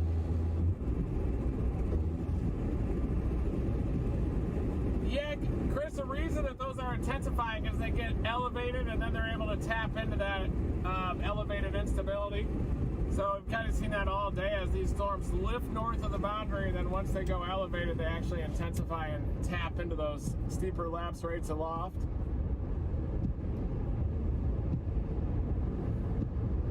that's definitely what you're seeing happen with these.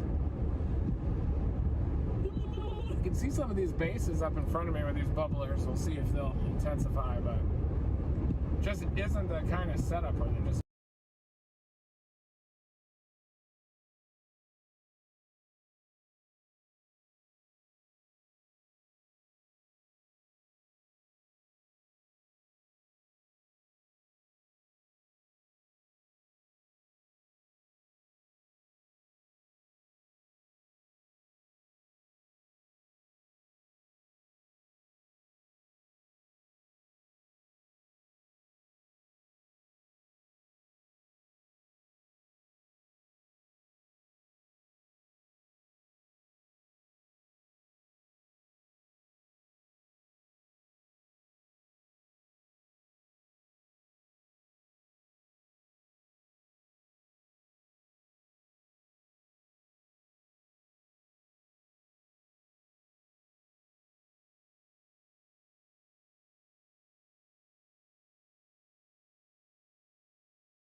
I know I saw some of the debate yesterday over that tornado east of Los Angeles.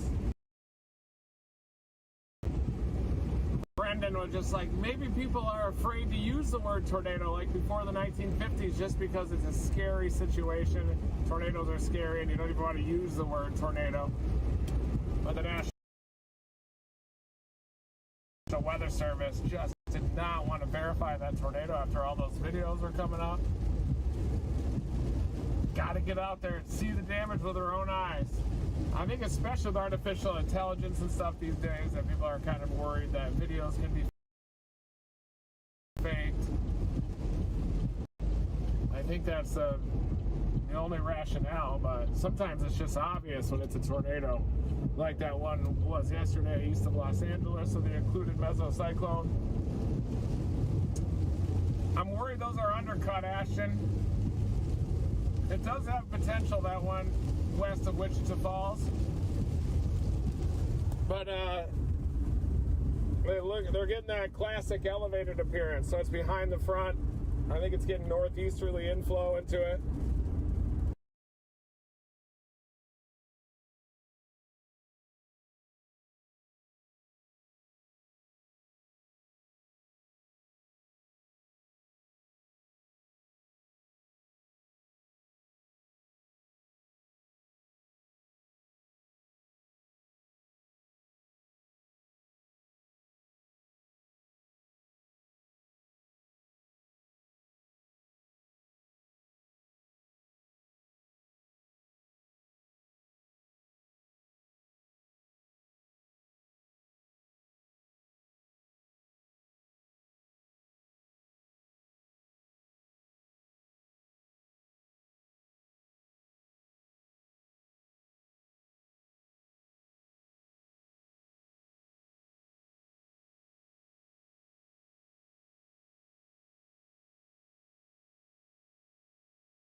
Tip of the hook trying to poke out a little bit, just a little bit.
south of Harold does have the most potential, but we were just down in that area.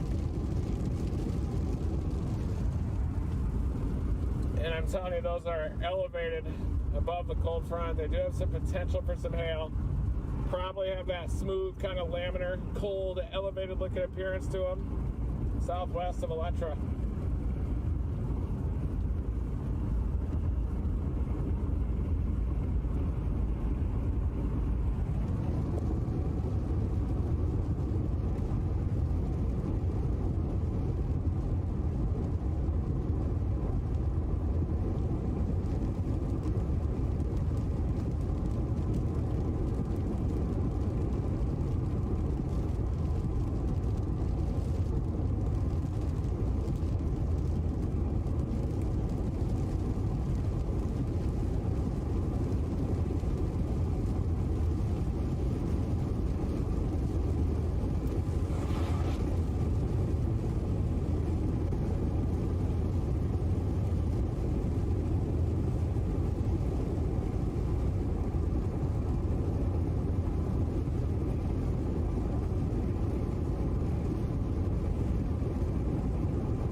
Leaving the other ones behind too, so this will probably be the dominant hail producer as it moves kind of along the Red River region, but it is going to be a little bit elevated.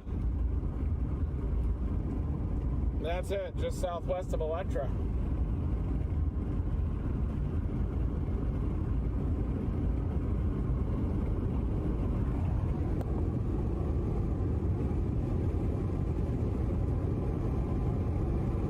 Severe thunderstorm warning as we expected on approach to Seminole. Big hail core just south of I-40. Look at that.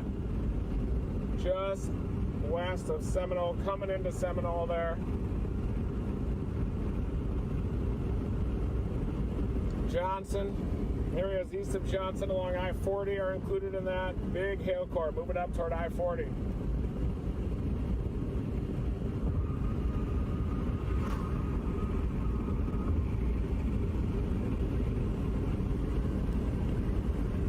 North of Seminole. Big hail core, there it is.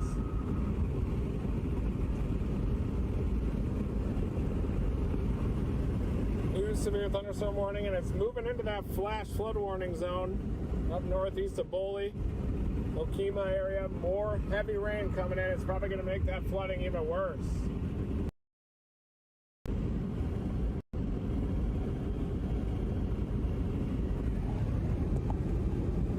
Yeah, the Gorilla Hail stuff for the Oklahoma City Metro does not appear to be coming to fruition. South Metro had some storminess, but no Gorilla Hail, which is good.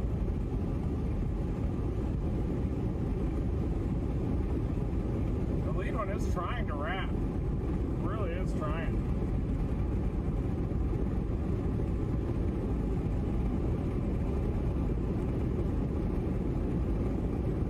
I think it's just feeling those northeasterly surface winds. But yeah, watch out for that area there southwest of Electra.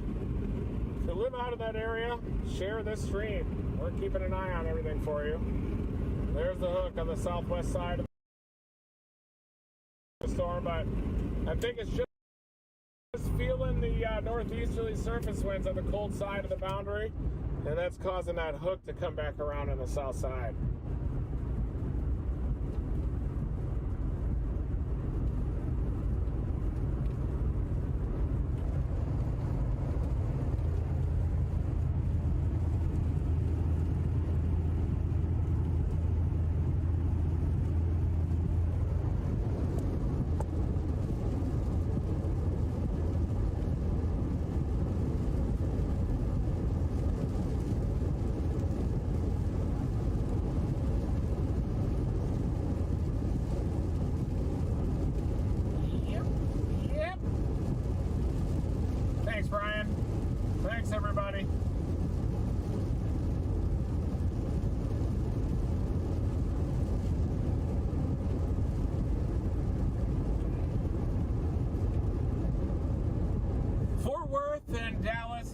watch out tomorrow morning. There's an outside threat that as that squall line comes through, that there could be a period of favorable conditions for even a morning tornado. So I wouldn't be surprised if there is a morning tornado in the DFW Metroplex tomorrow morning, like 7, 10 a.m. Basically when that line comes through. Could happen. I'm about to look at the new models. The new models are coming out here in a couple hours for tomorrow. I know the 18ZH-RRR looks scary for tomorrow. Tons of instability, tons of low-level wind shear. And the wind shear ramps up later in the day, so like by 6, 7 p.m., it really starts to increase.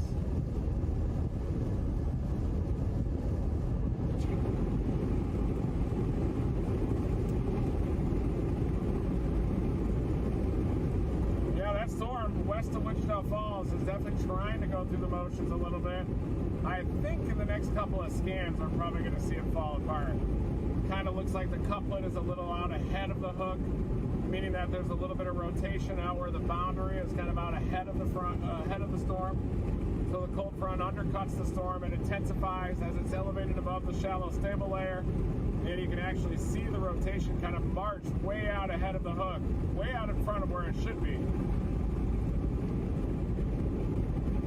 I see it happen time and time again with these elevated supercell storms.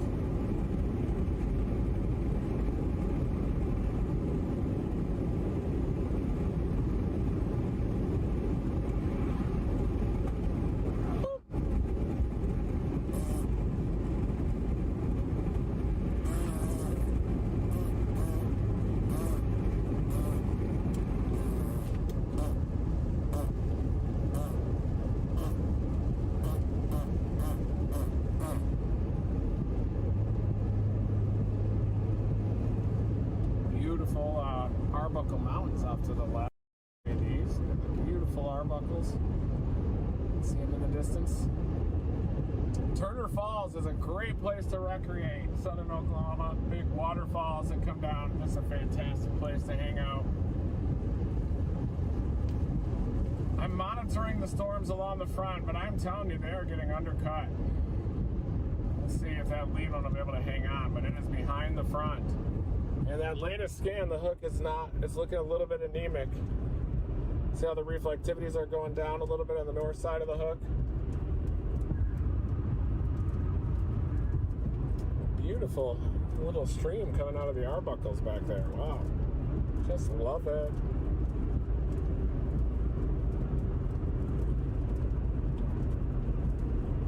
I think that these along the dry line, maybe they'll have a chance down near Roby, northwest of Abilene. But imagine ending up way down there near Sweetwater at like 9, 10 o'clock, and then you got a moderate to potentially high risk coming the next day. These storms off to the east, you still have that lone severe thunderstorm warning north of Seminole, but they're running out of the instability a little bit. And they're definitely kind of jumping out ahead of the ejecting trough and the upper support with the trough.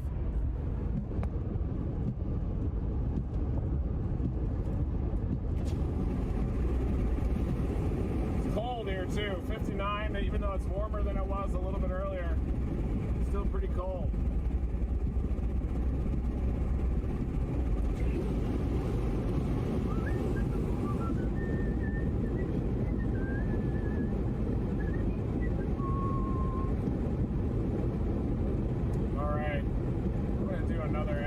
For AccuWeather up here. Sunset's at like 7:40 p.m. I think.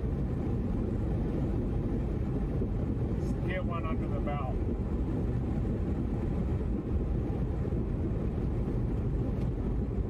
Let's do it right here, just before the shoulder work begins.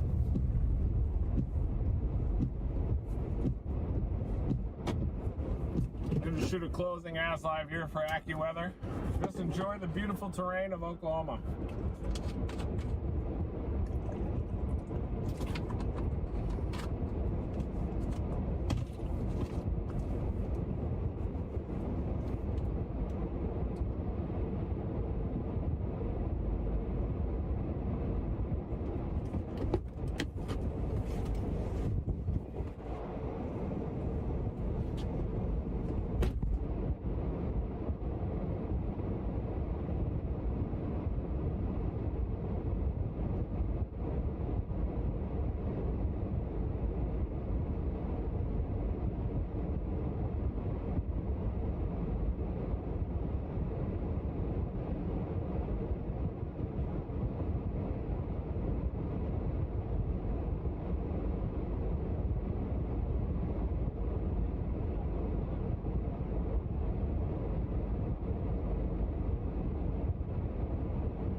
Just shot my ass live.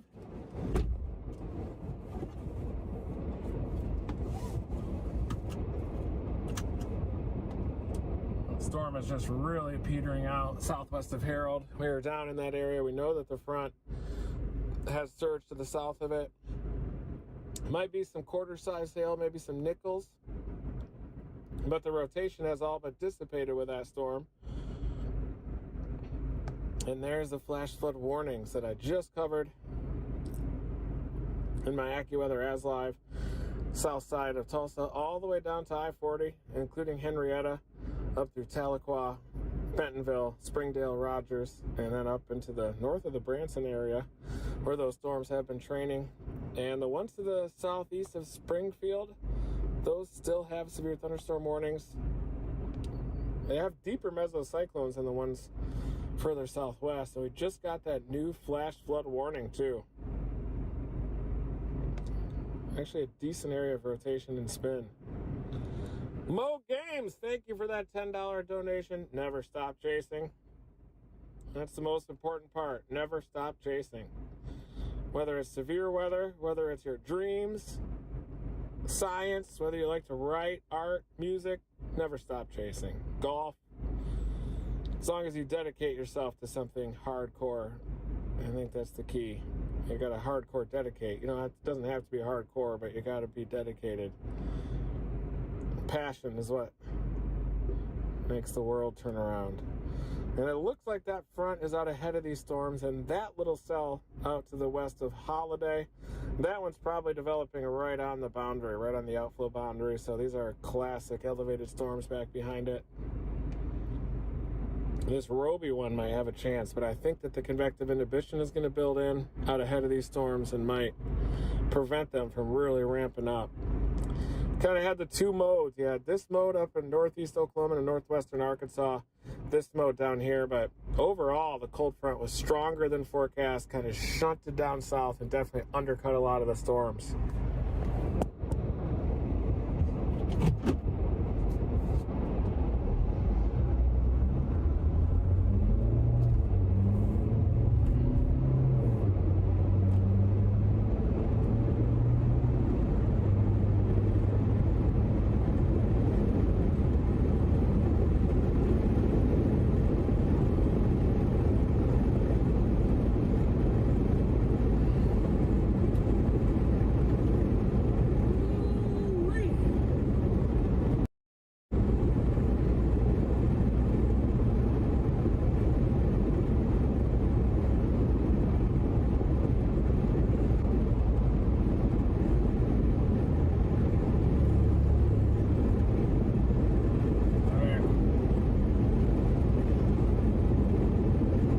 To the I-35 corridor, and I'm definitely watching those bubblers down west of Wichita Falls. I'm going to keep this going as those severe thunderstorm warnings persist out there west of Wichita Falls. But boy, that lead storm, I think the tornado potential is going down with that one. Tomorrow I'm going to be starting the stream in the late morning, maybe even earlier than that, maybe mid-morning, 10, 11 a.m. I'll probably start.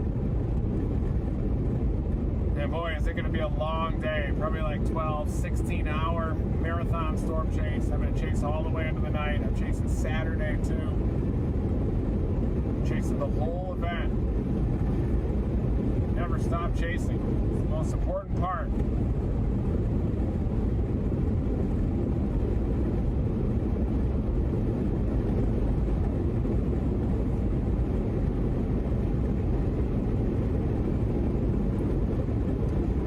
Storm southwest of Electra is producing a lot of lightning, but really don't think that storm is that interesting because it's elevated above the front. May produce some large hail, but I don't really think that it has that much potential.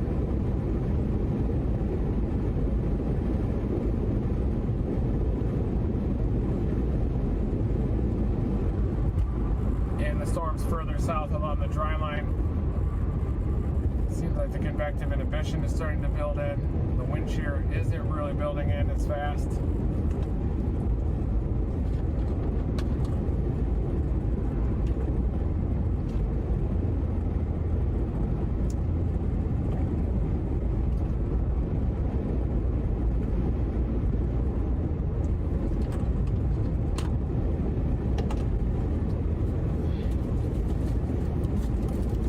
supplement. These are athletic greens. Bringing these greens, taking on the road for the next 4 days. There they are, regular probiotics in there, algae, a little bit of some healthy funguses. Mix that up and drink that sludge in the morning, and it tastes good. Actually tastes pretty good. Keeps me regular out here on the road. Even if I eat a Big Mac, even if I eat Taco Bueno for lunch. At my age, it's all about just doing a solid movement.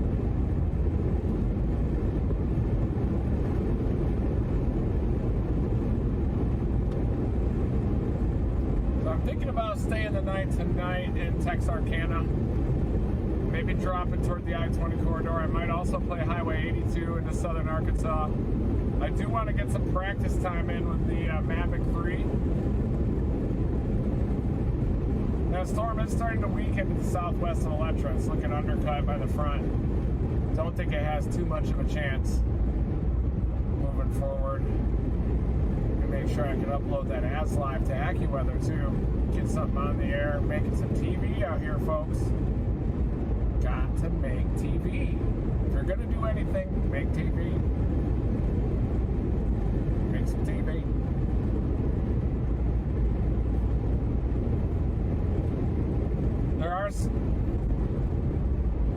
I know that there are some pitches for some series out there going on, but it's getting late. It's almost late March already. So I think that for storm chasing content, you are at the right place. Team Dominator here. That's where you're gonna see it.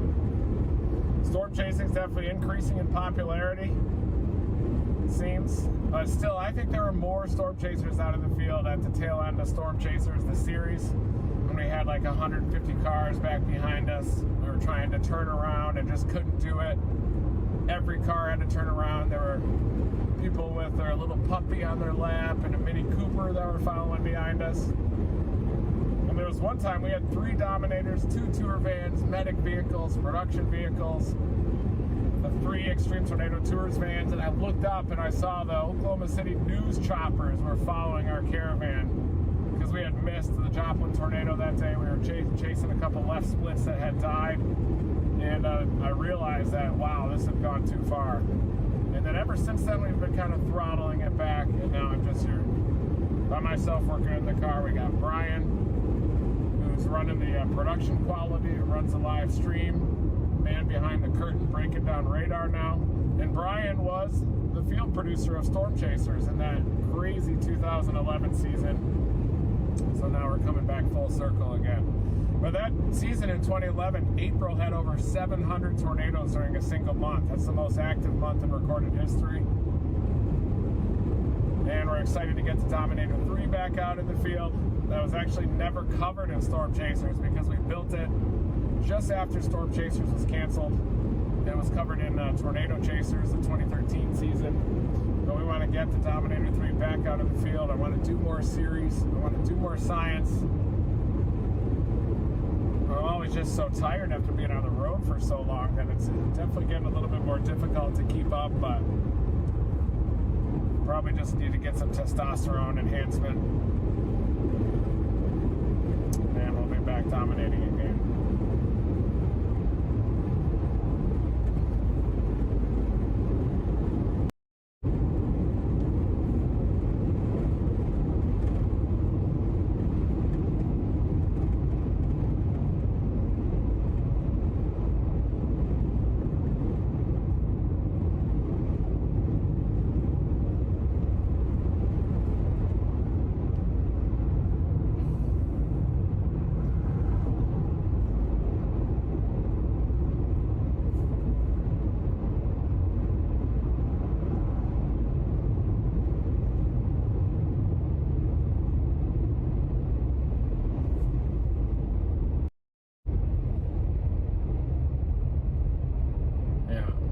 Yeah, nobody can be depressed out there. We are dominating.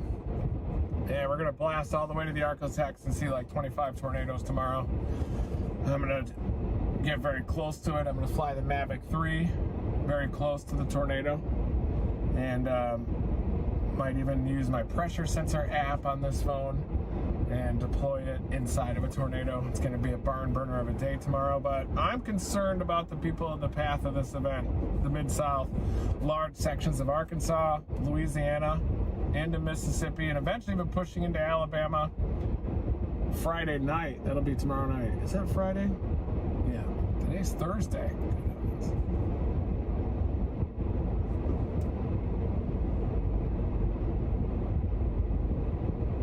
Oh yeah, they're being worked on. Dominator 1 and 2, but Dominator 3 is ready to go. Dominator 3 is ready to go.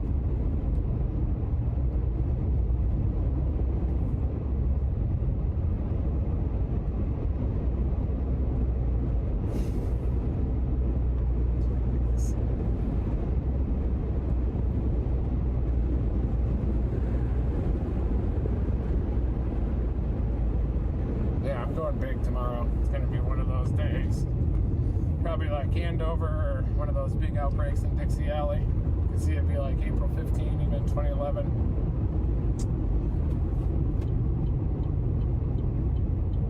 Watch out in the path of this outbreak, because this is going to be widespread. Classic Dixie Alley tornado outbreak. 60 knots at 850, 1 kilometer wind. Big, huge photographs. You're going to have supercells that have substantial mass with them.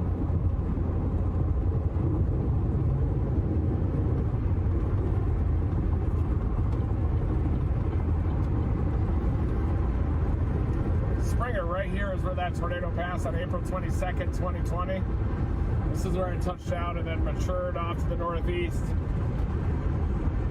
West of Davis, I believe, is where east of Davis. And that one got an EFU initially. We tried to go out and survey it with our drone, walk on foot. But there were signs up. It said private property. You will be shot if you trespass. And so we weren't able to get to the damage path. But then I think the National Weather Service worked something out with a helicopter pilot and was able to actually survey that damage path. And I think it ended up getting an EF2 rating. It was a pretty big tornado. Right in the heart of the pandemic.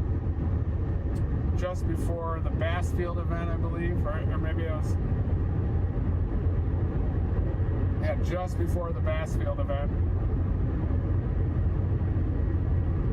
That Easter 2020 outbreak where you had the 2 supercells producing strong, potentially violent, violent tornadoes back to back. That was crazy. Those are very powerful tornadoes. I was up in Brooksville and almost got that EF2 wedge. And it was like a mile to my south. I ended up going east, anticipating its faster forward speed. And if I just would have kept going south another mile, I would have run right into that wedge. This is down where the Tiger King is from down here too. Close to Wynnewood. And he actually saw the Wynnewood tornado in 2016. For those that have seen the Tiger King special on Netflix, he actually saw the tornado.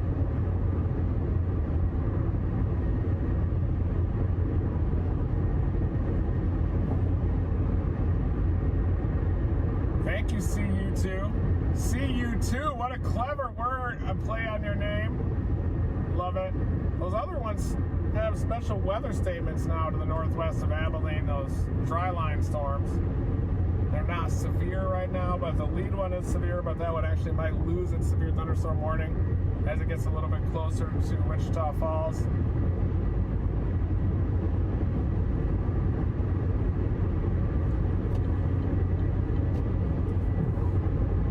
Thank you, everybody. Thank you, Team Dominator members. Big day tomorrow. Make sure you turn on those notifications. Tomorrow's going to be huge.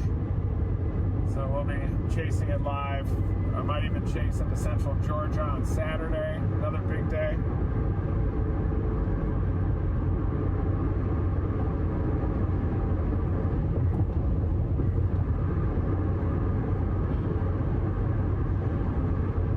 Probably should have gone a little bit east of Norman and worked I-40 today instead. Or maybe just popped down to Purcell and got into Hail Corps in Purcell down I-35.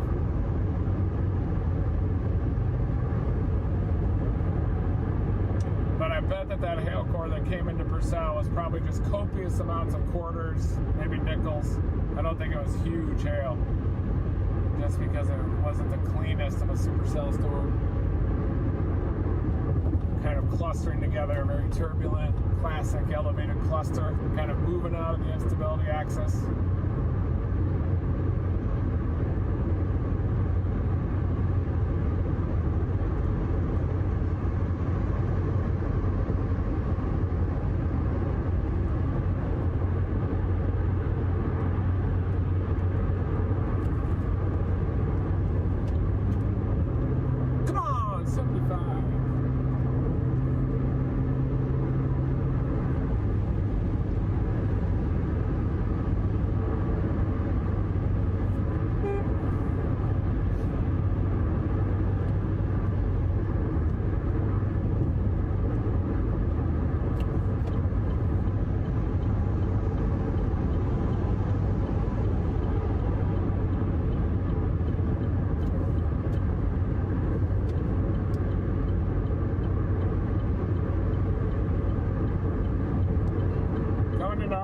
Trying to teach those guys a lesson back there. Use that right lane. That's where you cruise. I got my right blinker on. I'm going to encourage them to get over.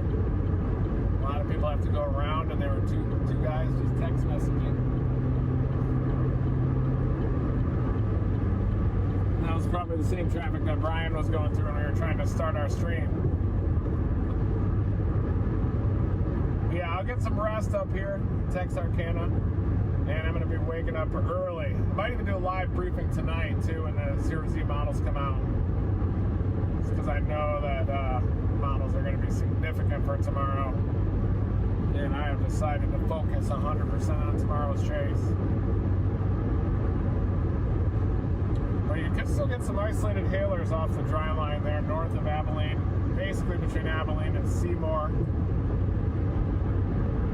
These to the east of the metro have lost their severe thunderstorm warning. Still, those flash flood warnings continue.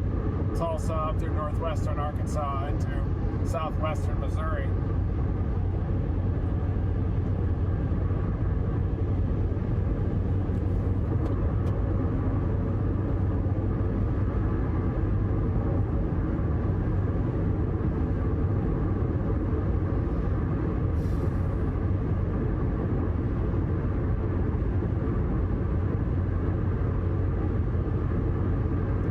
Everybody for joining this live stream. Not much in the way of gorilla hail to be reported now, but we're now on our way to intercept tomorrow's big severe weather event. Might even end up going high risk.